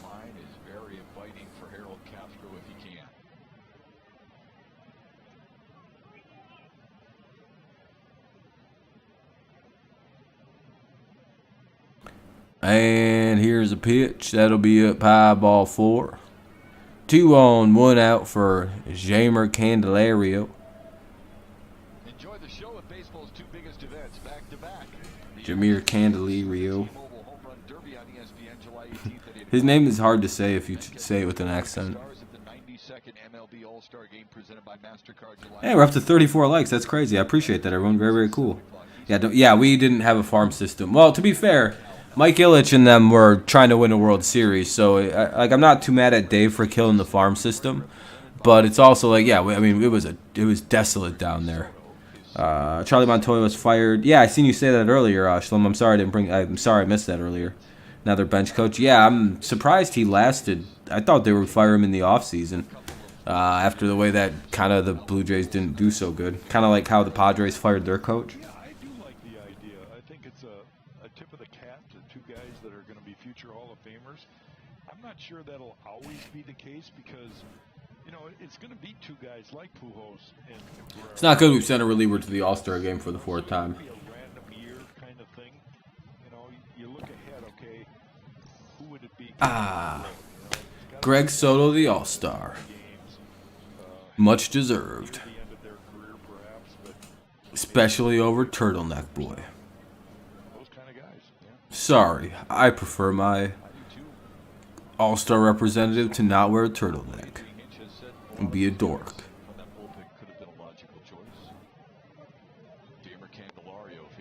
Am I cold or do I always wear my hat because my hair's all fucked up, dude. My shit's too long and it would be in my face, so I have to keep it out of my face. I could wear a normal hat, but my head's too big when I have this long hair, so I can't wear my hats very comfortably. I gotta get a haircut, and I only trust one place to cut my hair, so the last 2 months I've been kind of fucked. Mike Ilitch wanted to win one so bad. Yeah, it sucks. Really wish he would have gotten one, Woods.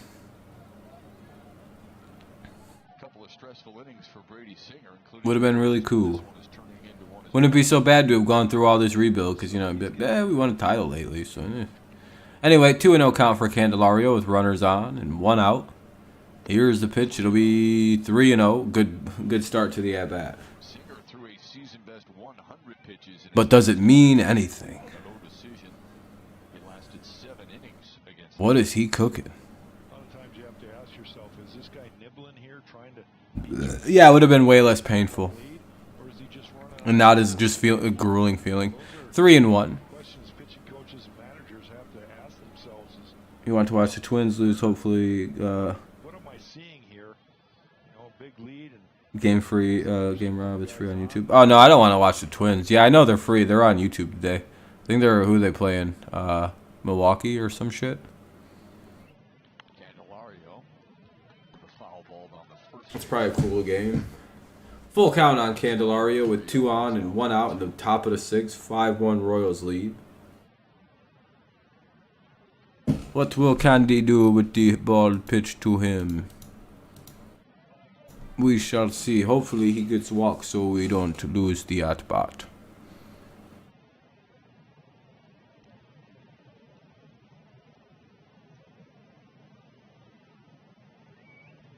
And he fouls the pitch away. It'll remain full at 3. Does he foul? Yeah, he fouls it. It's 3-2. Another full count offering will be given to Candelario here shortly. tries to slap it that way. See, the pitch sequence. Seventh pitch coming up. That elevated pitch count. Yeah, I'd watch the game. Why wouldn't I?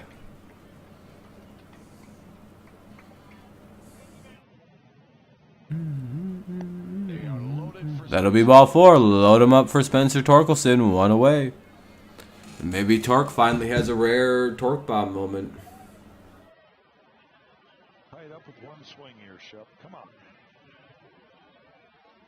Base hit could bring the Tigers back into this game. Off Singer before. Here's Spencer Torkelson. Knows him well, knows what he's got. Told us before the game today, sinker slider guy, heavy on the sinkers. That's his out pitch. That's what he's going to be sitting on.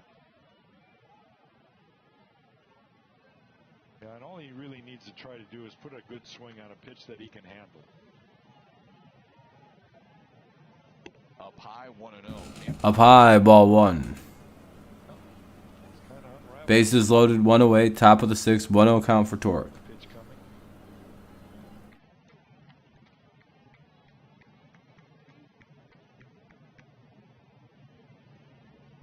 Fouls it back. Ah. Fouls it away. It'll be 1-1.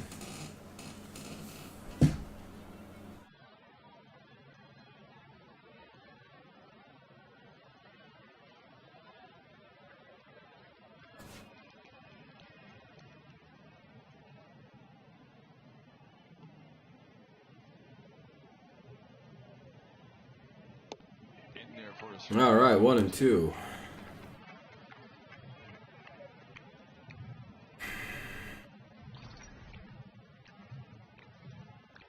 The hanging slider, and we're just not happy with What's up, Dominic?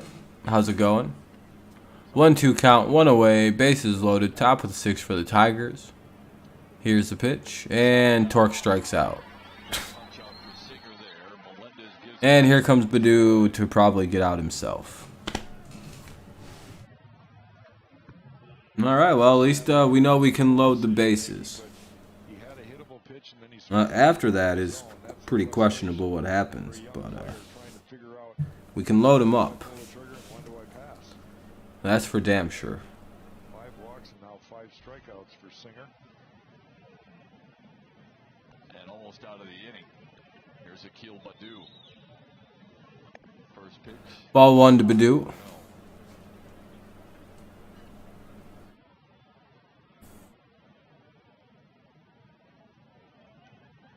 Javier Baez with an infield single. Harold Castro and Jamer Candelario walked. His career numbers with the bases loaded are hilarious. 0 for 2 today. Now ahead 2-0. I believe it's 2-0.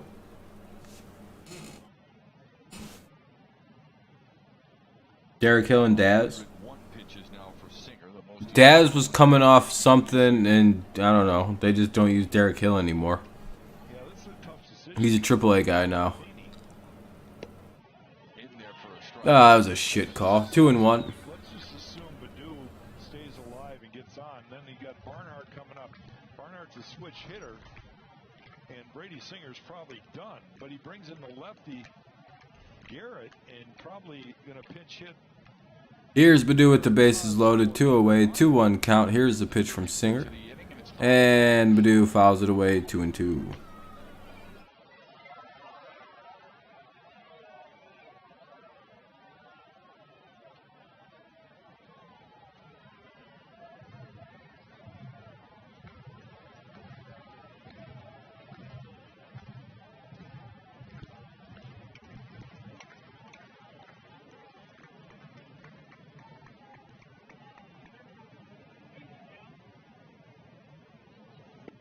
Oh, ball 3 inside. Hey, maybe there's something brewing. It's been a stressful inning. Free walk in. Problem is the Tigers still don't have any runs to show for it. Anyway, full count here. Bases loaded. Time to leave them loaded. Yeah, they got N'Keal Harry. And we'll head to the bottom of the 6th. Tigers leave them loaded. Yeesh. Well, bottom of the 6th, 5-1, Royals lead. Yeesh. Defense has not played played pretty poorly so far today. Hitting has been I don't know what the right word for it is. Pretty wildly inconsistent.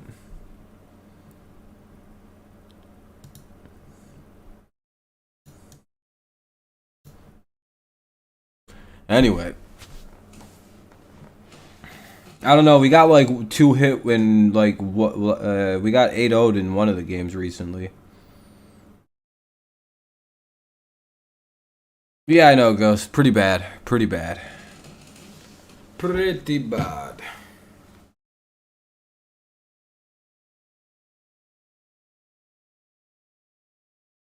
What's a great word? Tigers struggle against righties, lefties, in-betweenies, girls with weenies,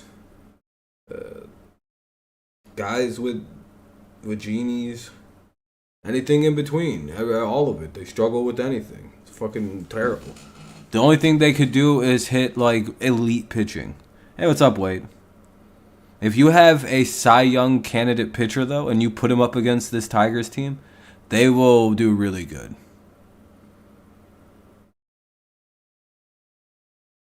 Because Zach Short was, probably not, I don't know. Too many guys on base. Yeah, that's our biggest problem, Woods. I would say that's the greatest summary of the Tigers' issues is that we leave too many guys on base. I think that's putting it very, very accurately and astute. But very simply, too. Like, yeah, we can get guys on. We just can't fucking score them. I don't know what the hell this is. So a step at a time, right? The next chunk of the season will have all 3 things working together. The first half was we couldn't hit or score runs. Now it's we can't really score runs, but we can hit the ball. You know what's coming next? We're going to hit the ball and be able to score runs. So we won't be able to pitch.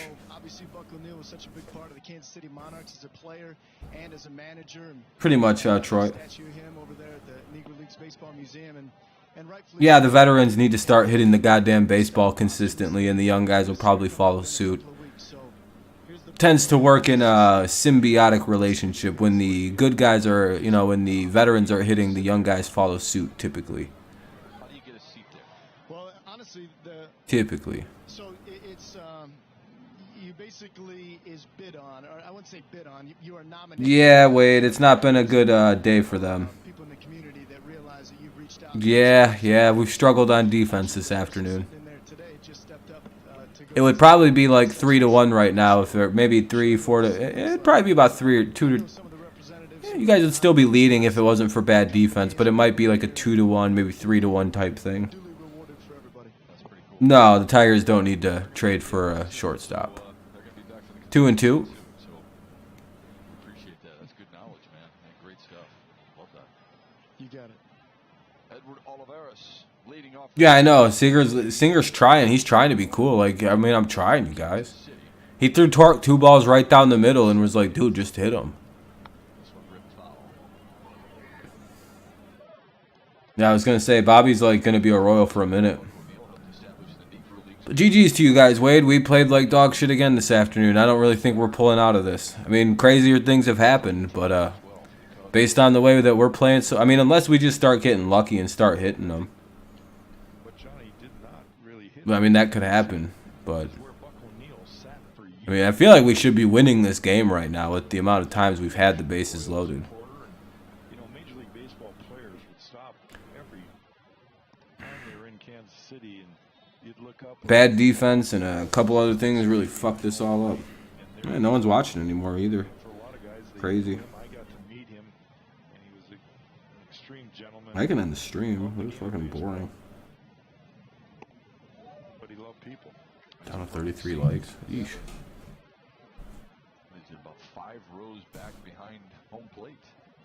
Right on the end.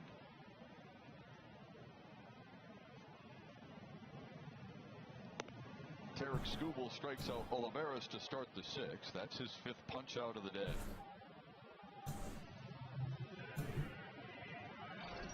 One away. For me today is that you look at the score and you look Yeah, I would hope so, Sean. that Tarek Skubal has had today.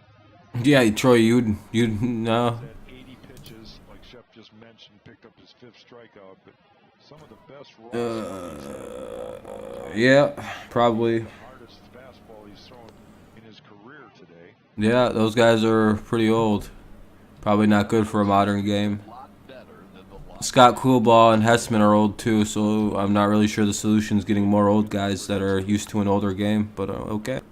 That's probably a shitty idea. Be any worse. It's a Murphy Law kind of inning.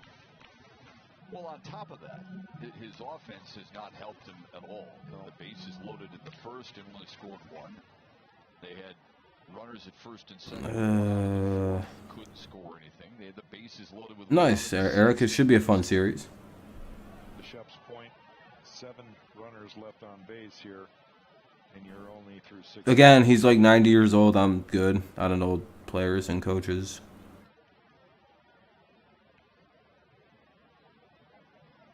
Yeah, they should fire AJ Hinch, Breeze. I agree. Breeze, you know, you're very like what's your problem with Hinch? What, like, because he won't fire a cool ball, so he's a big problem? Like, what makes him a big problem? I'm very confused. It's kind of a stupid ass statement. Well, clean defense. That hasn't happened, right? Timely hitting. That hasn't happened.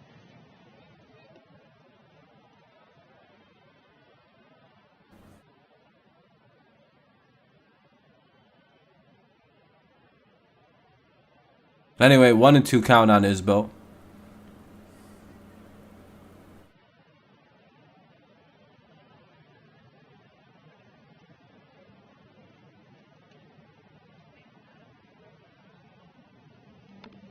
Another one chop foul.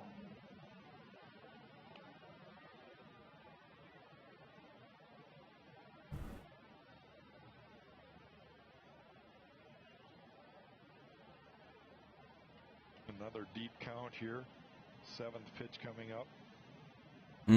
Interesting.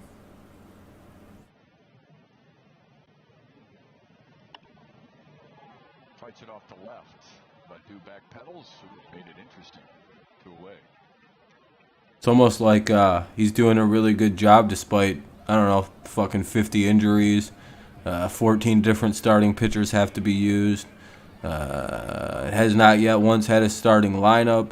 I mean, regardless of whether I think he's doing a bad job with his management, needs to like fire Coolball to fucking fix everything. I don't really think he's doing a bad job other than not firing his hitting coach. Kansas City 6th. This is the number 9 hitter, Nicky Lopez. That's not actually true, Chase. It's like weird false news. Baez was literally their 2nd choice. What are you talking about, Panic? He was literally their 2nd choice for free agency. I don't know what you're Panic. Sure, there's going to be a pitching change. Weird narrative, Chase. Not correct though. Brady Singer will be back out there for the 7th. Yeah, if you're looking at dollar amounts, you're kind of retarded. No offense, Troy. I'm getting annoyed at this. We would have to kill ourselves, Benny. I'm gonna start giving you guys retarded answers if you're gonna say retarded things. Yeah, Miggy's our highest paid player. He's not our best player, Troy, so I don't know what the fuck you're trying to say. Yeah, veterans get paid more. That's just how it works. Well, welcome to baseball. I mean, cool, Kenny. No one gives a fuck. Holy shit. I'm really annoyed right now. You guys are just saying retarded nonsense. Like most of you. The fuck?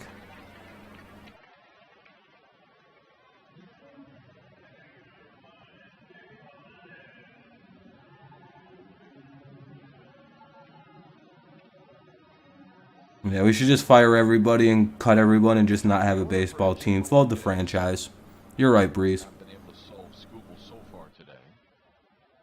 Maybe the team is all fucking hurt and it's a bunch of AAA guys playing. I don't. Why does no one ever like? Does everyone forget how many guys are injured on this team? Is that just like a thing that no one thinks about ever once when they criticize this team at any point? None of you guys have ever once brought up injuries, like ever. You're like, what is wrong with this team? Why don't they play good like we thought they would?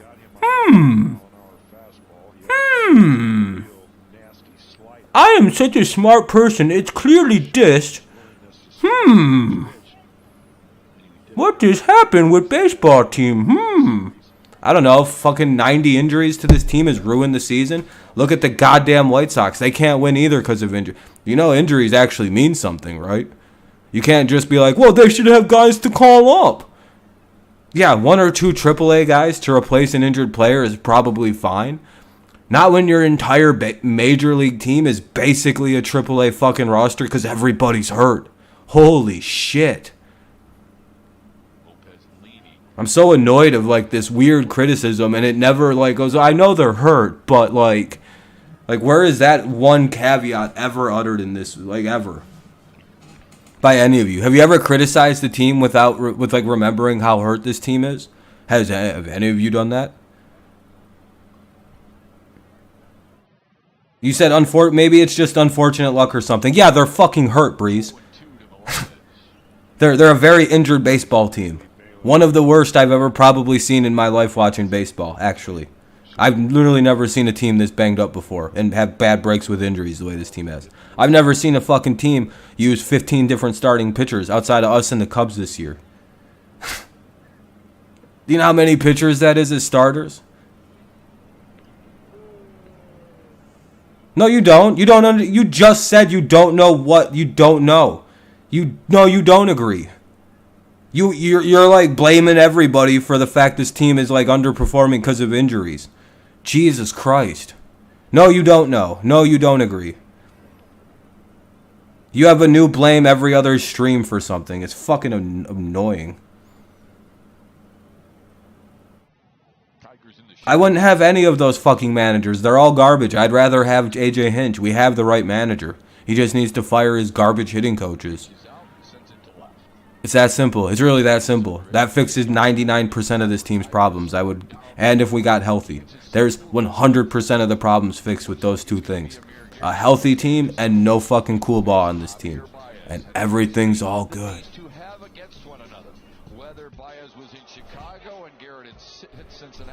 No, I'm not agreeing on anything. No. Nope. You're not gonna get me to agree on anything because you like people ignore defense. Like you ignore the fact that the injuries. So no, I'm not going to agree with anybody anymore. Suck my dick.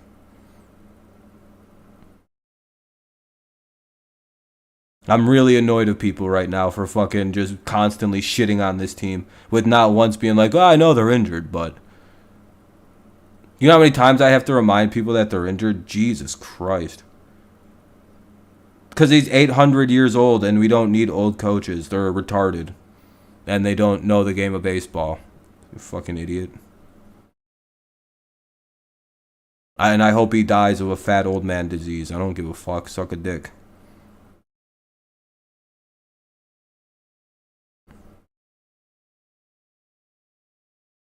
I hope someone does a bat flip and it makes Gene Lamont fucking have a heart attack. Ugh. Phew.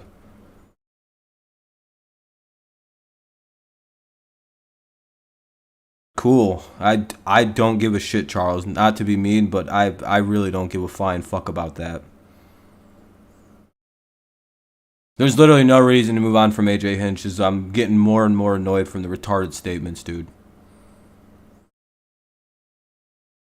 Like, literally, we're fine. He needs to get rid of his hitting coaches, and everything is fine. You guys are very, very dramatic, stupid fucking people sometimes. I like you guys. I really do. But, like, sometimes you guys just say some dumb fucking shit at a wild consistency.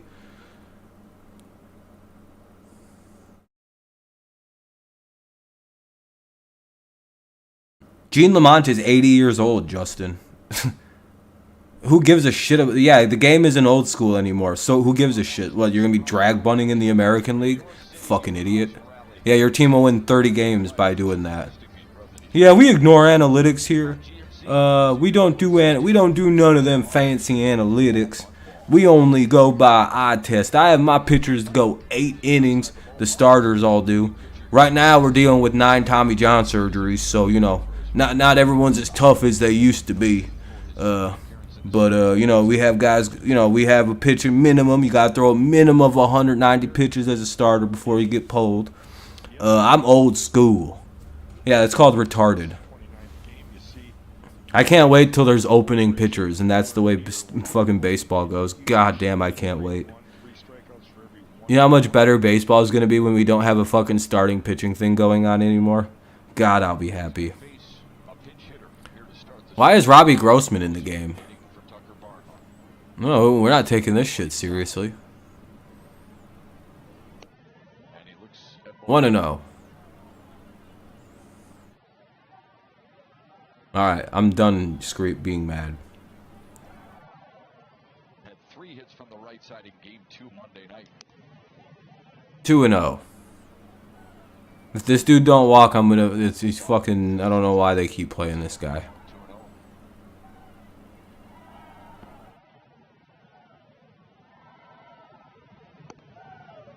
3-0. Sorry. I yelled at you. I mean, you just stop saying stupid shit. I don't know. That was pretty brutal. You don't need to blame anyone for anything. You can just look at a situation and understand the fact that it's like, oh, things aren't really that good because of situation X, situation Y, and situation Z. And that'll be ball 4. Here we go. Riley Green's up.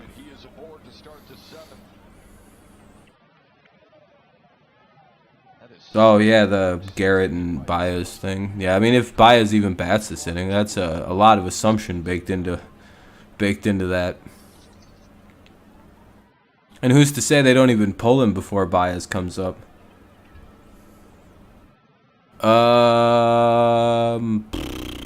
Barnhart? No, that's not that bad then. Don't know why you wouldn't use Eric Haas there, though. Ball 1.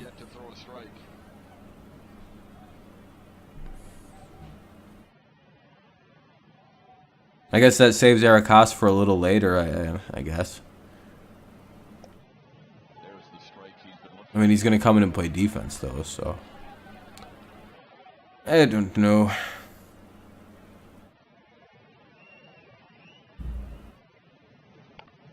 Fouls it away. It'll remain it'll go to 1-2 now. Runner at first here in the top of the 7th. 5-1 Royals lead.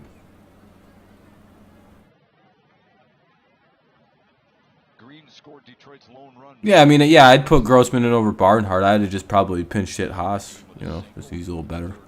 But whatever. Pretty. I mean, Robbie did what he had to do and got on, so you know. Oh, and what a surprise! Riley Green strikes out. There. Here's Reyes now with 1 away. But to be fair, Amir Garrett's pretty good against lefties, so that's not the most surprising thing. Not going to be too mad against a kid struggling against the lefty. I mean, it is what it is. Oh, Haas is going to pinch hit for Victor Reyes. Okay.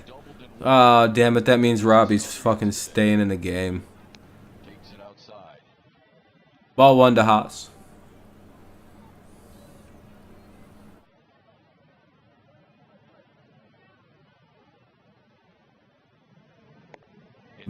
Strike 1.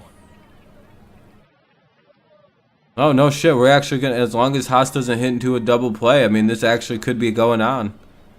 Baez versus Garrett. This could be pretty good. Haas down 1 and 2. Unless they pull Garrett after this batter. They had the opportunity to lead off walk. Puts a Tiger runner on base. Robbie Grossman. Quick pitch there by 2 and 2. off the plate. He's struggled a little with his command, but he did get the strikeout of Riley Green.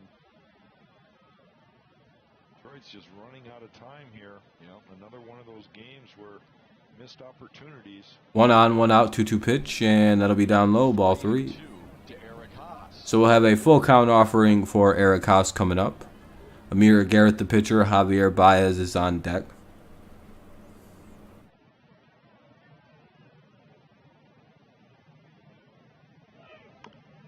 Haas swings and fouls it away. We'll get another full count.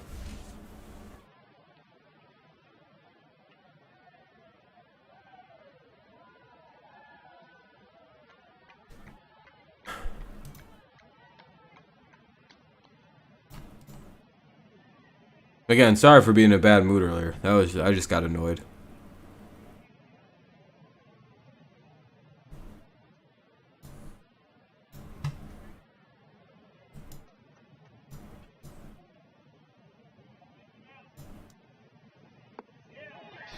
Strikes out. Well, 2 down. Here comes Baez. That brings Garrett and Baez with a rematch. All right. Well, are they pulling him? Of course they are. Fucking pussies. Well, the crowd wants it. There's no question about that. They know all. Wow.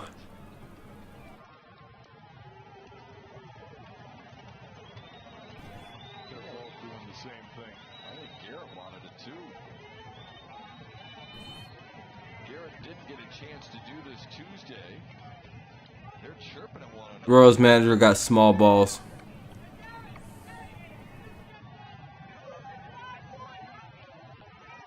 There's plenty of animosity between those two as Baez tells him to go take a shower. We'll show you what we mean after this.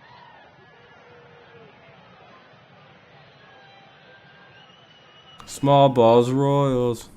That's why I don't get excited for that one, because I knew that wasn't gonna happen. Everyone's like, it's gonna happen. It's like, yeah, no, it's not.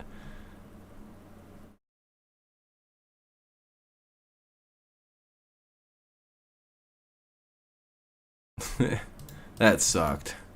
Well, Wyatt Mills will be coming in to pitch to Javier Baez. Be 2 away with the runner at first. Have a good one, Sean. Take it easy, my friend. I'll see you probably after the All-Star break. Yeah, same here, Breeze. I was kind of looking forward to it, but I knew they were going to take it from us. Royals are weak.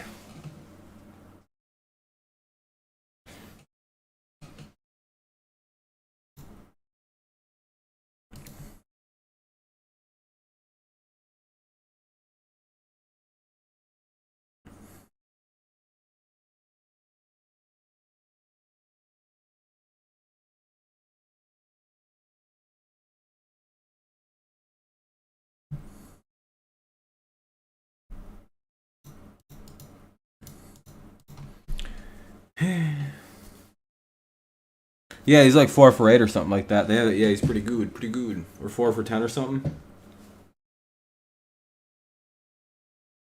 I mean, the right move is to pull him. But, boy, we all like the drama. When Baez played for the Cubs and Garrett for the Reds, he struck him out and eventually told everybody. Would add a little liveliness to the game, that's for certain. Baez wanted a piece of him. Everyone intervened. They would meet later. That'll be ball 1 outside. The better of Garrett. Back in about 2 seconds. As well at more soda. Won't get the chance here. Baez to face Wyatt Mills.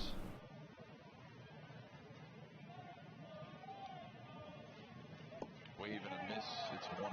That's the slider. That's why they made that move. Baez chews up lefties and spits them out.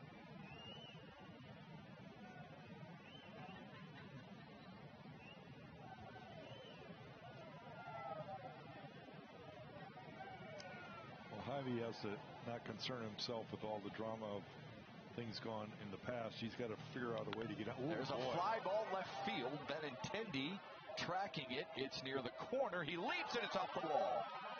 Grossman's going to score. Baez on his way to second. Another double in the series for Baez. His fourth, and this one drives home Grossman to make it 5-2. I thought that ball was out of there. Kind of died here. During the day, the ball has not been traveling hardly at all. This pitch out over the plate, Javi puts a heck of a swing on it. Ball jumps off his bat. I thought it was going to carry. He did too. So did Javi. Yeah. And then Benintendi leaps for it. All right, I'm back. Hey, Baez got a double, it looks like. Maybe even more. Where is he standing? Hey, a 2 RBI double.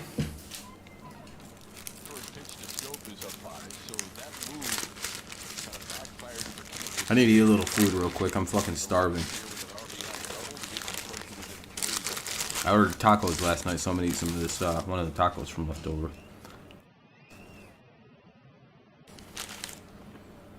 Enough time left in this game.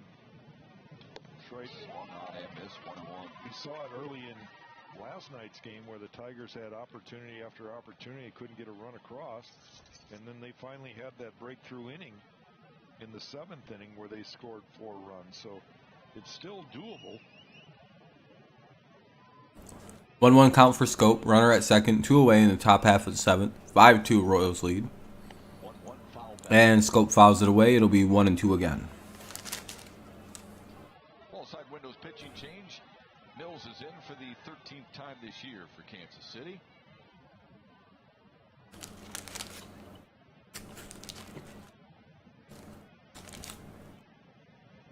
One, 2. 2 out, 1 on, top 7. Here's the pitch. 2-1.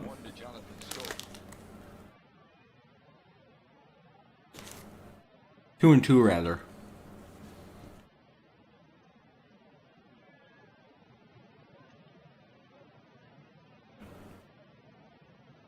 Thing on the TV's missing one. Don't matter. He got out anyway. Dozier's got to cover first. Finally does. And the inning is over. Tigers do get a little closer.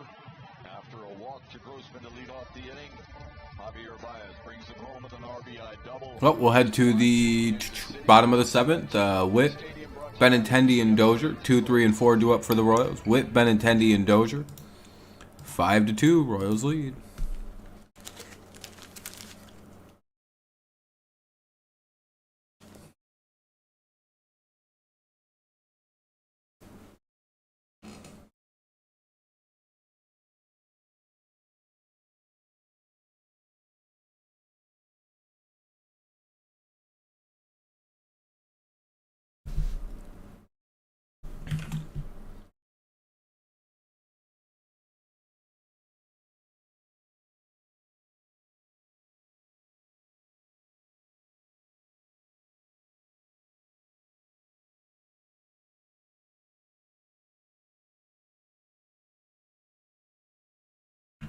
Anyway, bottom of the 7th coming up, 5-2 is the score. Tigers have been pretty miserable at the plate in terms of driving runners in, and as a result, they're trailing pretty good. And the defense has been pretty bad too.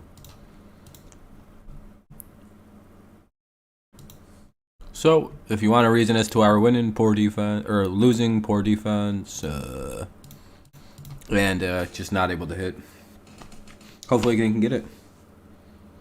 I guess maybe as a, well, not as a head coach, maybe as a hitting coach. Yeah, I hope so too, Breeze. Somebody good. Drew. Oh damn, Drew Carlton's in the pitch, which isn't a good sign.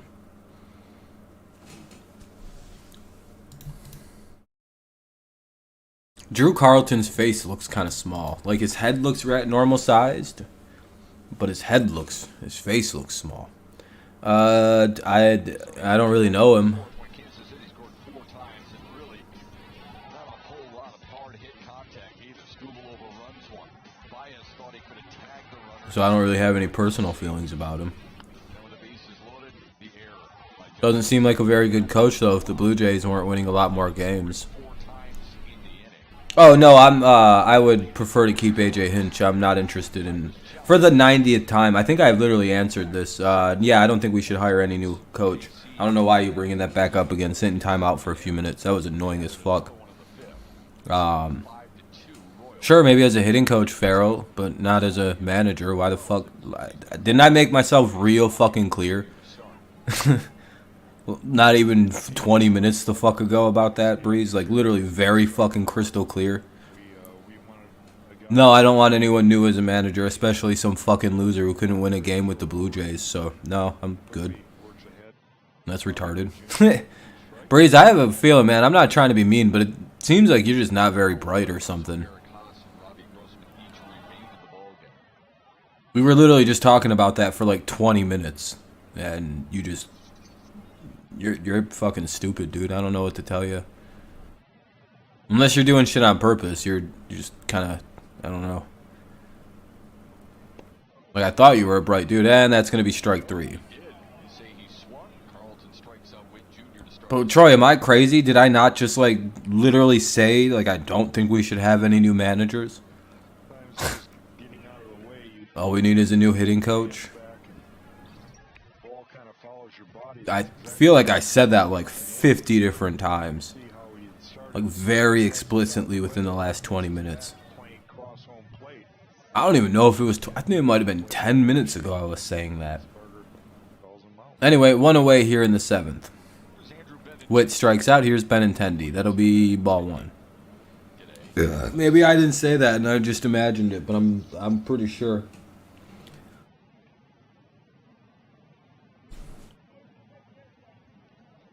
And I'm not really sure why you'd bring up new managers. I don't really think we need one for the 1000th time. 1-1. Magic.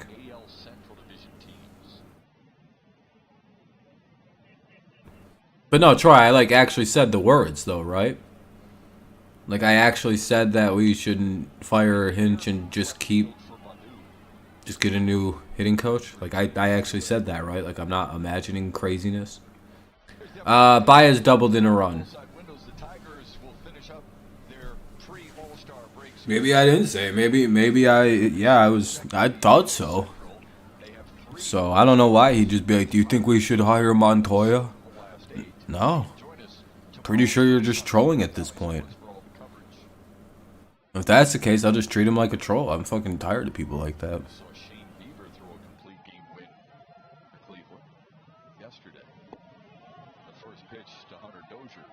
Yeah, no, it's not Avila either, Hayden. Tell me, okay, Hayden, if it's Avila's fault, what should Avila do to get the team hitting better? Since he's the hitting coach, apparently. What is he supposed to do to get the team to hit better? Please tell me what Morale could do to make them hit better. I'm very confused. I'll wait. I mean, I'm not even trying to be mean. I just want to know an answer. Like, what is Al supposed to do to make these guys get in shape and play better baseball?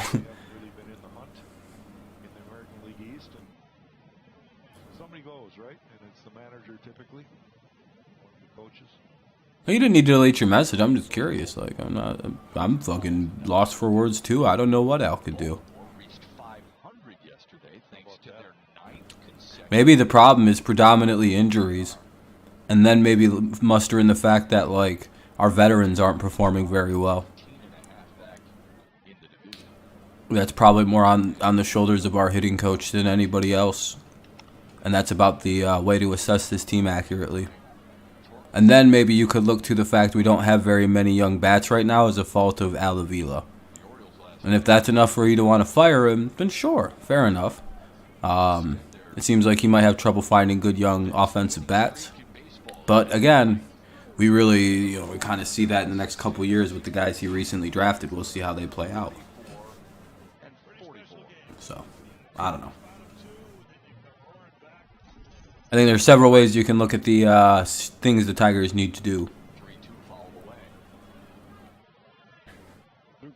Carlton doing what he's asked to do, throwing strikes. Yeah, so that's somehow Avila's fault, right? Blue Jays are, and like I said, a lot of people expecting them to run with the Yankees. Maybe that we've had to use 14 different starting pitchers this season. Is that Al's fault? A little disappointing, so they fire their. Or maybe injuries are a big part of why the season's gone the way it has. Should be the third out of the inning, and it is. Let's head to the top of the eighth. I don't know. I'm just thinking more people need to be a little bit more critical about the way they evaluate this Tigers team. Seems like injuries are way too widely forgotten about for a team that's, I don't know, one of the more injured teams I've ever watched. But I guess we can ignore the injuries. I guess they're somehow not relevant. Man, this stream there's been no one at this stream today. I mean, again, it's the timing. Yeah, I don't know. Whatever. I don't. Yeah, whatever, dude. Been hot today, but it's finally pouring down rain, so I went inside. It got a little wet in the rain. Yeah, that's good. Yeah, I would imagine it would suck. No, you're good, Hayden.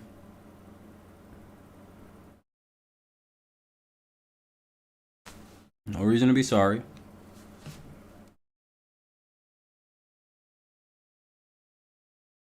It's fine to criticize Avila, but just not for the way the team's performing. That's other people.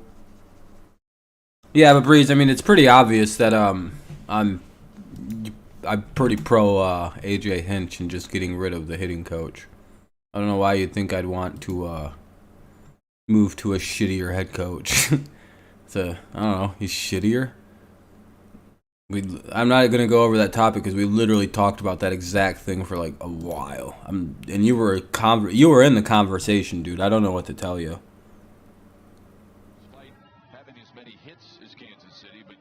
Because I can do whatever the fuck I want. Breeze, don't ever question me again, dude. See you again. If you don't like it, dude, quit watching my fucking channel then, you little bitch. Suck my dick. Don't ever fucking question what I do here again. The fuck kind of shit is that? Why don't you run your channel the way I want you to? Please run your channel the way I would want you to run your channel, please. Why are you not doing it my way?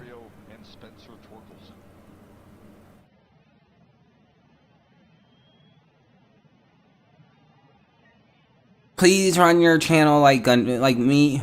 Please. Fuck off. I hate when people say shit like that. I'm going to argue why I was timed out. I should be allowed to say things that annoy you. No. The fuck you shouldn't. I'll ban you next time you fucking do that. Don't ever question why I time you out again. My answer will always be very aggressive like this, and it'll be to leave my fucking channel and don't watch me anymore if you don't like it. I don't care about any of that. I'm not gonna be questioned by somebody when I'm fucking doing something I enjoy doing. Slowly to first. No problem for Hunter Dozier. One away for the best coverage in the game. Check out the T-Mobile coverage cam. A little saga in the last half inning. Amir Garrett wanted the chance to face Javier Baez. That's so fucking annoying. Talk. Please run your channel the way I want you to. The two had to have words for one another.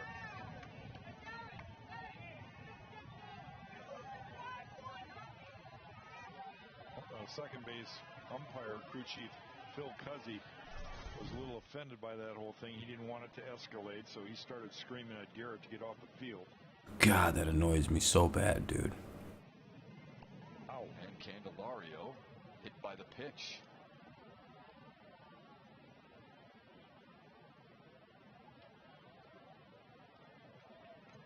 %, Troy. And by the way, I just also hate negative people like Breeze who just constantly shit on the team 24/7. I'm very mean to them. Like most of you guys, I'm never really that aggressive to because you guys aren't just fucking constantly shitting on the team and being angry and like wanting some fucking stupid, annoying shit to happen, and it's fucking stupid, dude. I hate overly negative people about this team, and most of you guys know that. Gary Jones, the first base coach. Juan Soto. I feel your pain. Remember, he was out for a while because he had broken ankle because of Jamer Candelario's line drive earlier this season down in the box. Here's Spencer Torkelson with a man aboard.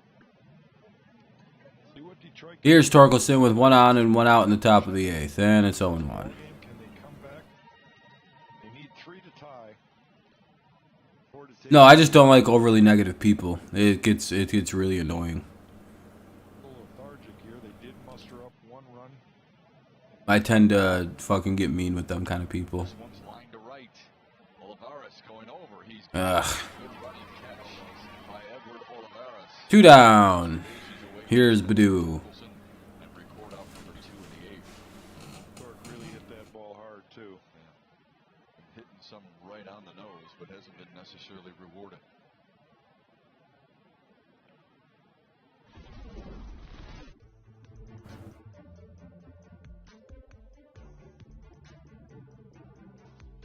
Tigers host the Twins Sunday, July 24th at 1:40 at Comerica Park. Enjoy the Sunday Family Value Deal. 4 tickets, hot dogs, sodas, and bags of chips starting at just $69. For tickets, go to tigers.com/value. Here's Akil Baddoo with 2 away. Biggest disgrace to the city of Pittsburgh. I don't give a shit about your guys' stadium. Out on a strikeout for him. Nah, I don't think so, Troy. I don't think so. Just based on the fact I'm going home in a few days, about 5, or about 4. Probably not. Oh, this team, don't get me wrong, but how the fuck did we only score 1 run with the bases? 3 times, actually, Hayden. Because we have no ability to score runs, and it's quite baffling. Couldn't find the zone either. He had walked 2 in the inning. No, I'm annoyed of people. 5 on the day. People come back and try and fucking tell me when I can and can't time them out. You know how annoying that shit is to me, Steelers Nation? Motherfucker got timed out. And actually had the audacity to come back in here and start trying to tell me how to run my channel. You've been watching me long enough, Nathan, to know that that's one of the things you just shouldn't do. That it puts me on like a psychopathic rage almost. Challenge, but the Tigers can't. Also, this is a baseball stream. I don't really want to talk about football. Because the Tigers lost theirs earlier. That ends the 8th.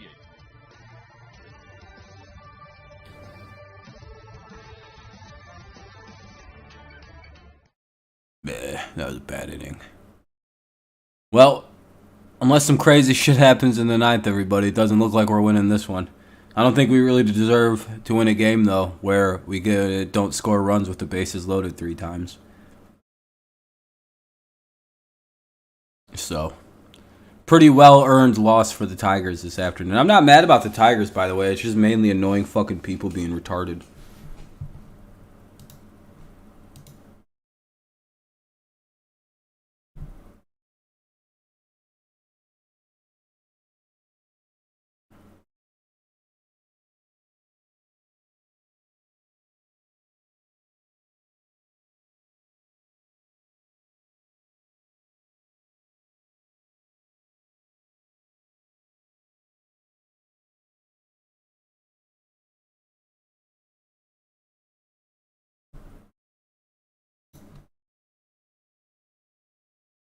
Yeah, Mickey stealing third was a highlight moment of the season.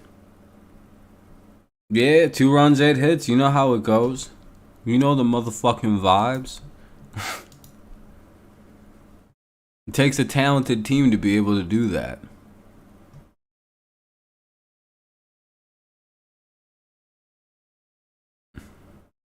Blah blah blah blah blah blah blah blah blah blah blah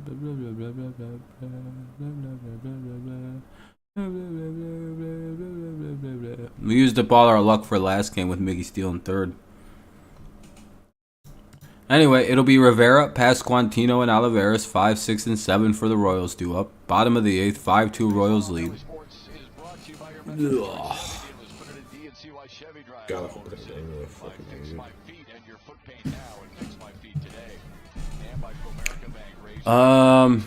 Thinking about the schedule coming up. I don't know how many games I'm doing till the All-Star break. Probably, maybe.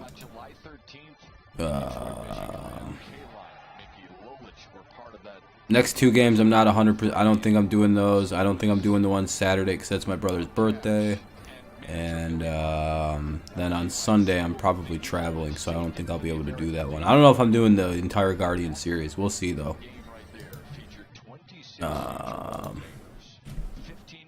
We shall see. And all the runs scored in that game were hit off home runs by Hall of Famers Reggie Jackson, Johnny Bench, Hank Aaron, Frank Robinson. Yeah, there'll be 28, my brothers.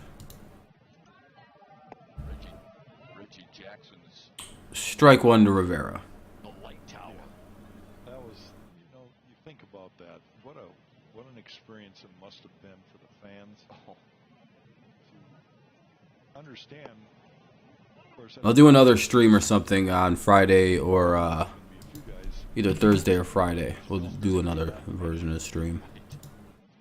Yeah. Oh, Breeze, yeah, I don't really care, dude. Go somewhere else if you're gonna cry. I don't give a shit. Drew Carlton's out there for his second inning. He faces Emmanuel Rivera, and he skies one to center. Riley Green is there, one away.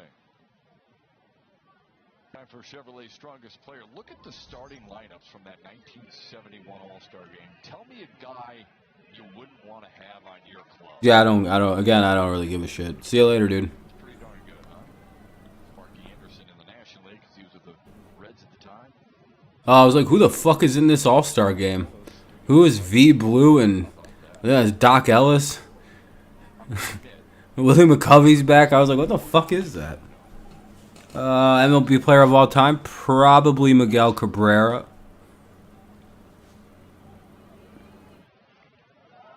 Oh, you're good, Troy.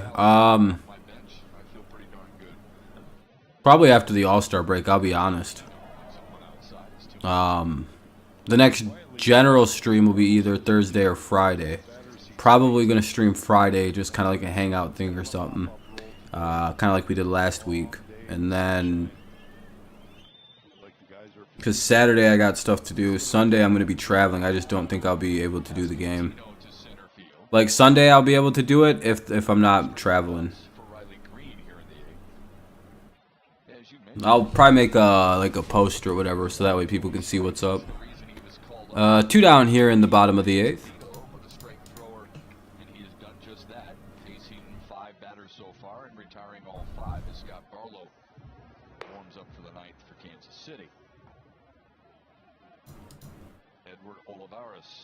Isbell's the hitter. Oh wait, is it someone else? Oh, it was Oliveras. What the fuck? Why wasn't my thing updating? It doesn't matter. Did you see this year's All-Star jerseys? Oh yeah, I like them a lot better. They're really nice. I just wish the hats weren't mesh. They'd be perfect uniforms.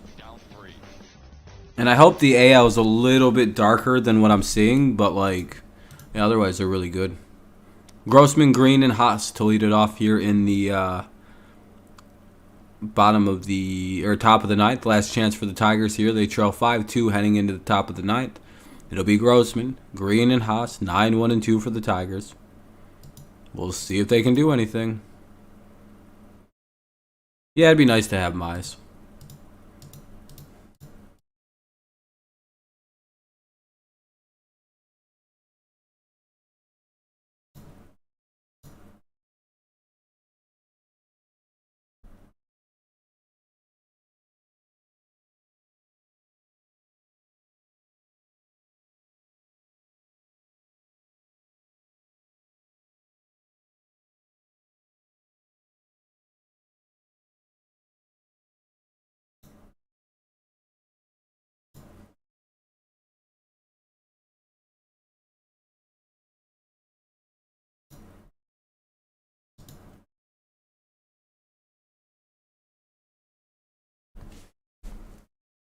I might do some of the All-Star events. Yeah, it'd be nice to have Manning, Mize, both of them. I had so much hope this year for us, especially with Javi, Erod, Barnhart, Meadows. Yeah, same here, Hayden. Things kind of fell apart with injuries, veterans underperforming, everybody not being able to hit very well. It's been a remarkably underwhelming season. Very shitty so far. But Barlow's into pitch. This could be a rocky ninth for us.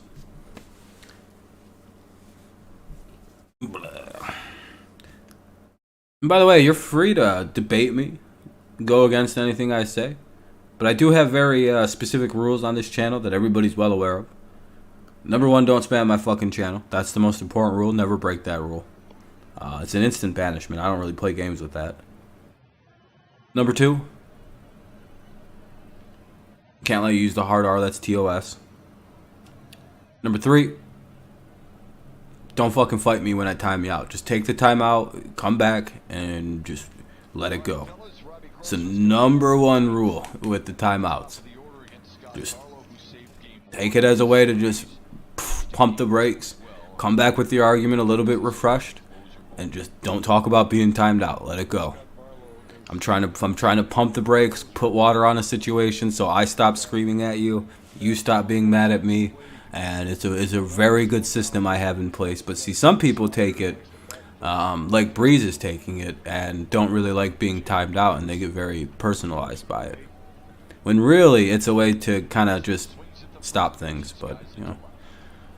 Anyway, that'll be the first out of the top of the ninth. That's why I also don't really like people questioning why I do things. Things have worked very well with this system over the years, so I don't ban people. So have a great day. You don't have to watch my channel. Anyway, here's Riley Green with 1 away. You didn't do anything to be banned. Start spamming or something if you want to be banned. I don't fucking know. If you really want to be banned, just start spamming the channel. I'll just get rid of you. Yeah, and sometimes you get timed out when I fucking get annoyed and I'm going to start screaming at people. I literally don't have to explain why I do things here to you. Everybody else seems to very much understand this set of rules with here.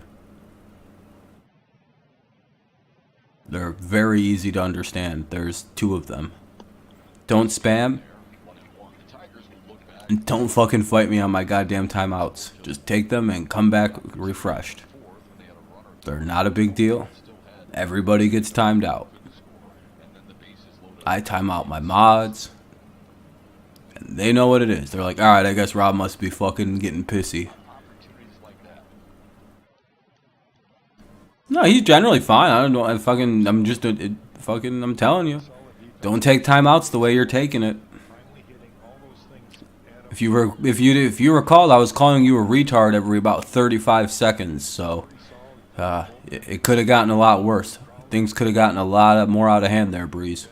And I have to sometimes remove people from the chat so I don't get fucking livid and I calm the fuck down.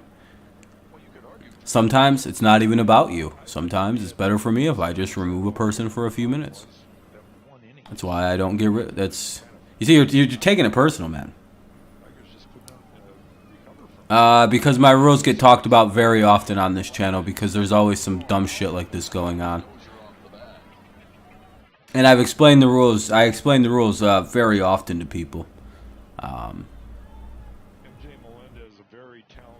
And if you haven't noticed, no one really does anything that you've done. You notice the people that get timed out just come back and they don't cry about it. They just come back and keep the argument going. Good luck to you too, Eric. And just because you don't know the rules doesn't mean you get to get away with things that I don't like. Sorry. That's not fair to people who follow the rules. Honestly, Scuba had a really good stuff. Yeah, dude, the defense was atrocious at times. You can take it personally if you'd like, Breeze, and you don't have to watch the channel anymore. That's up to you, my friend. I'm not gonna hold you here. But you know, you're gonna be held to the same rules as everyone else. If Troy started fucking talking shit and then I timed him out and then he came back and told me to go call me a bitch for timing him out and then I'm fucking Nazi, you know what I'd do? I'd time him out again and be like, how do you like them apples, motherfucker? Quit questioning me what I do. And they'd get the same yelling as you got. Again, it's nothing personal. It's genuinely probably best if I time people out at certain moments so I don't get crazy about things.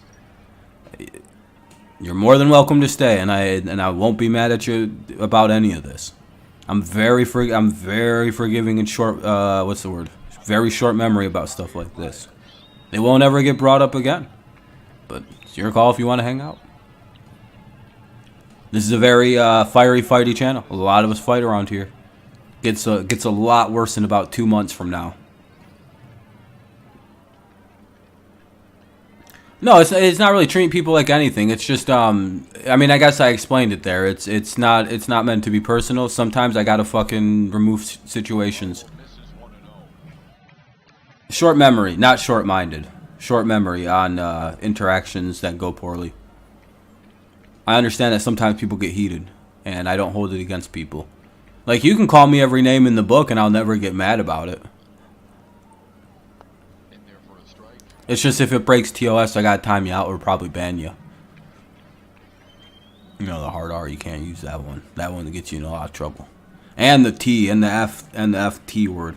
I've been pretty good about not that one anymore. Love. Oh yeah, no, football turns into just a shit war zone around this channel. And again, you know, colorful language is never meant to be super insultive.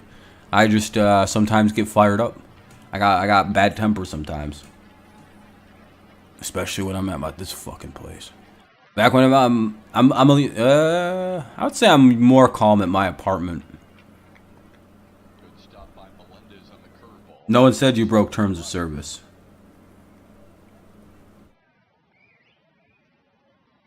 I literally said you got banned because I was annoyed, dude. I literally told you why I timed you out. It was probably for the best if I timed you out. Or else this shit could have got way worse. Are you not listening?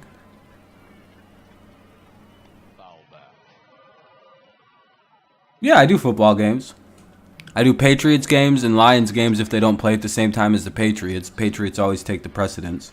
And then all primetime games for the week. Yeah, Breeze, I wouldn't take getting timed out personally. I mean, you don't have to watch if you don't want to. I enjoy talking baseball with you.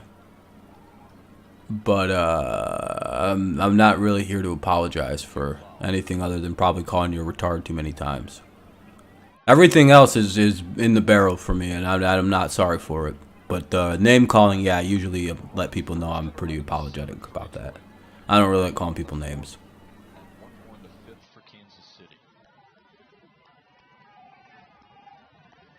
Yeah, I like to do preseason games. Some of them, anyway. Javi 2 for 3 with the walk today. Yeah, Javi's been doing good. Torque had a decent day. Decent-ish. Dodgers still leading the National League. Baez strikes out, and that'll end the game. On the throwdown. GG's to the Royals their fans. GG Royals fans. You guys will take 3-1 against us and kick our sorry asses to the curb after a bad offensive performance. Kind of a bad fielding performance as well. Led to a ugly game for the Tigers.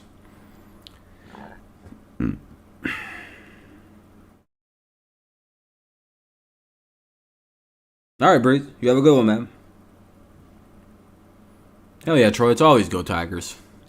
Alright, everybody. Like I said, though, let's go look at this schedule.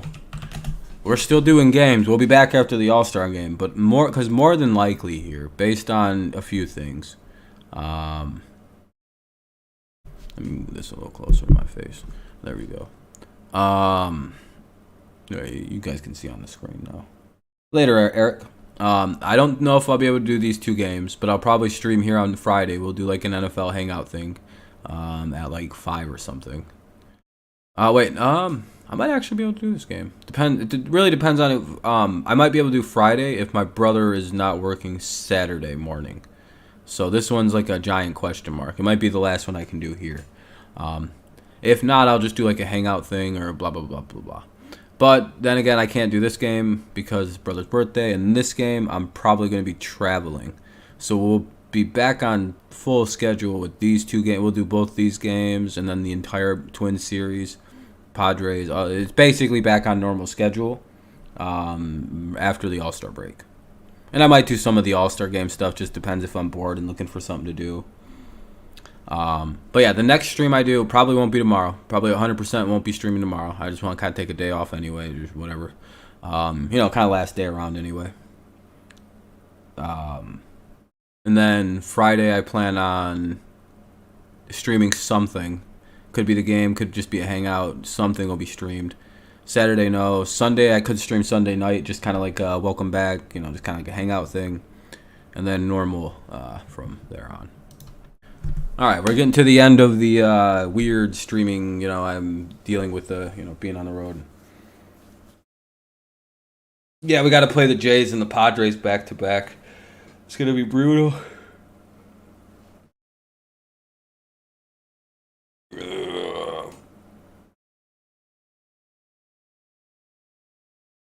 All right, though. I think that's about it for me today, guys. I'm going to get out of here. Ugly game. Hopefully we play much better against the Guardians starting tomorrow. 7 o'clock game, then a 7 o'clock game, then a 4 o'clock and a 1 o'clock. So we'll see what happens.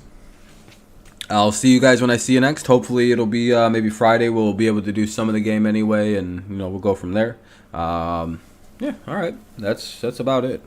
Hopefully the team gets its shit together. I don't know. Fun stream. Thank you guys. Sorry if I yelled at you and made you feel bad about anything. That wasn't the intended purpose. Yada yada yada. I sometimes am just kind of mean. But all right. Thank you guys. Thank you for the likes. I appreciate them very much. Thank you for watching. Yada yada. Have a great rest of your day, night, morning, whenever you listen to this. And all right. Peace out. Go Lions. Go Patriots. And of course, go Tigers.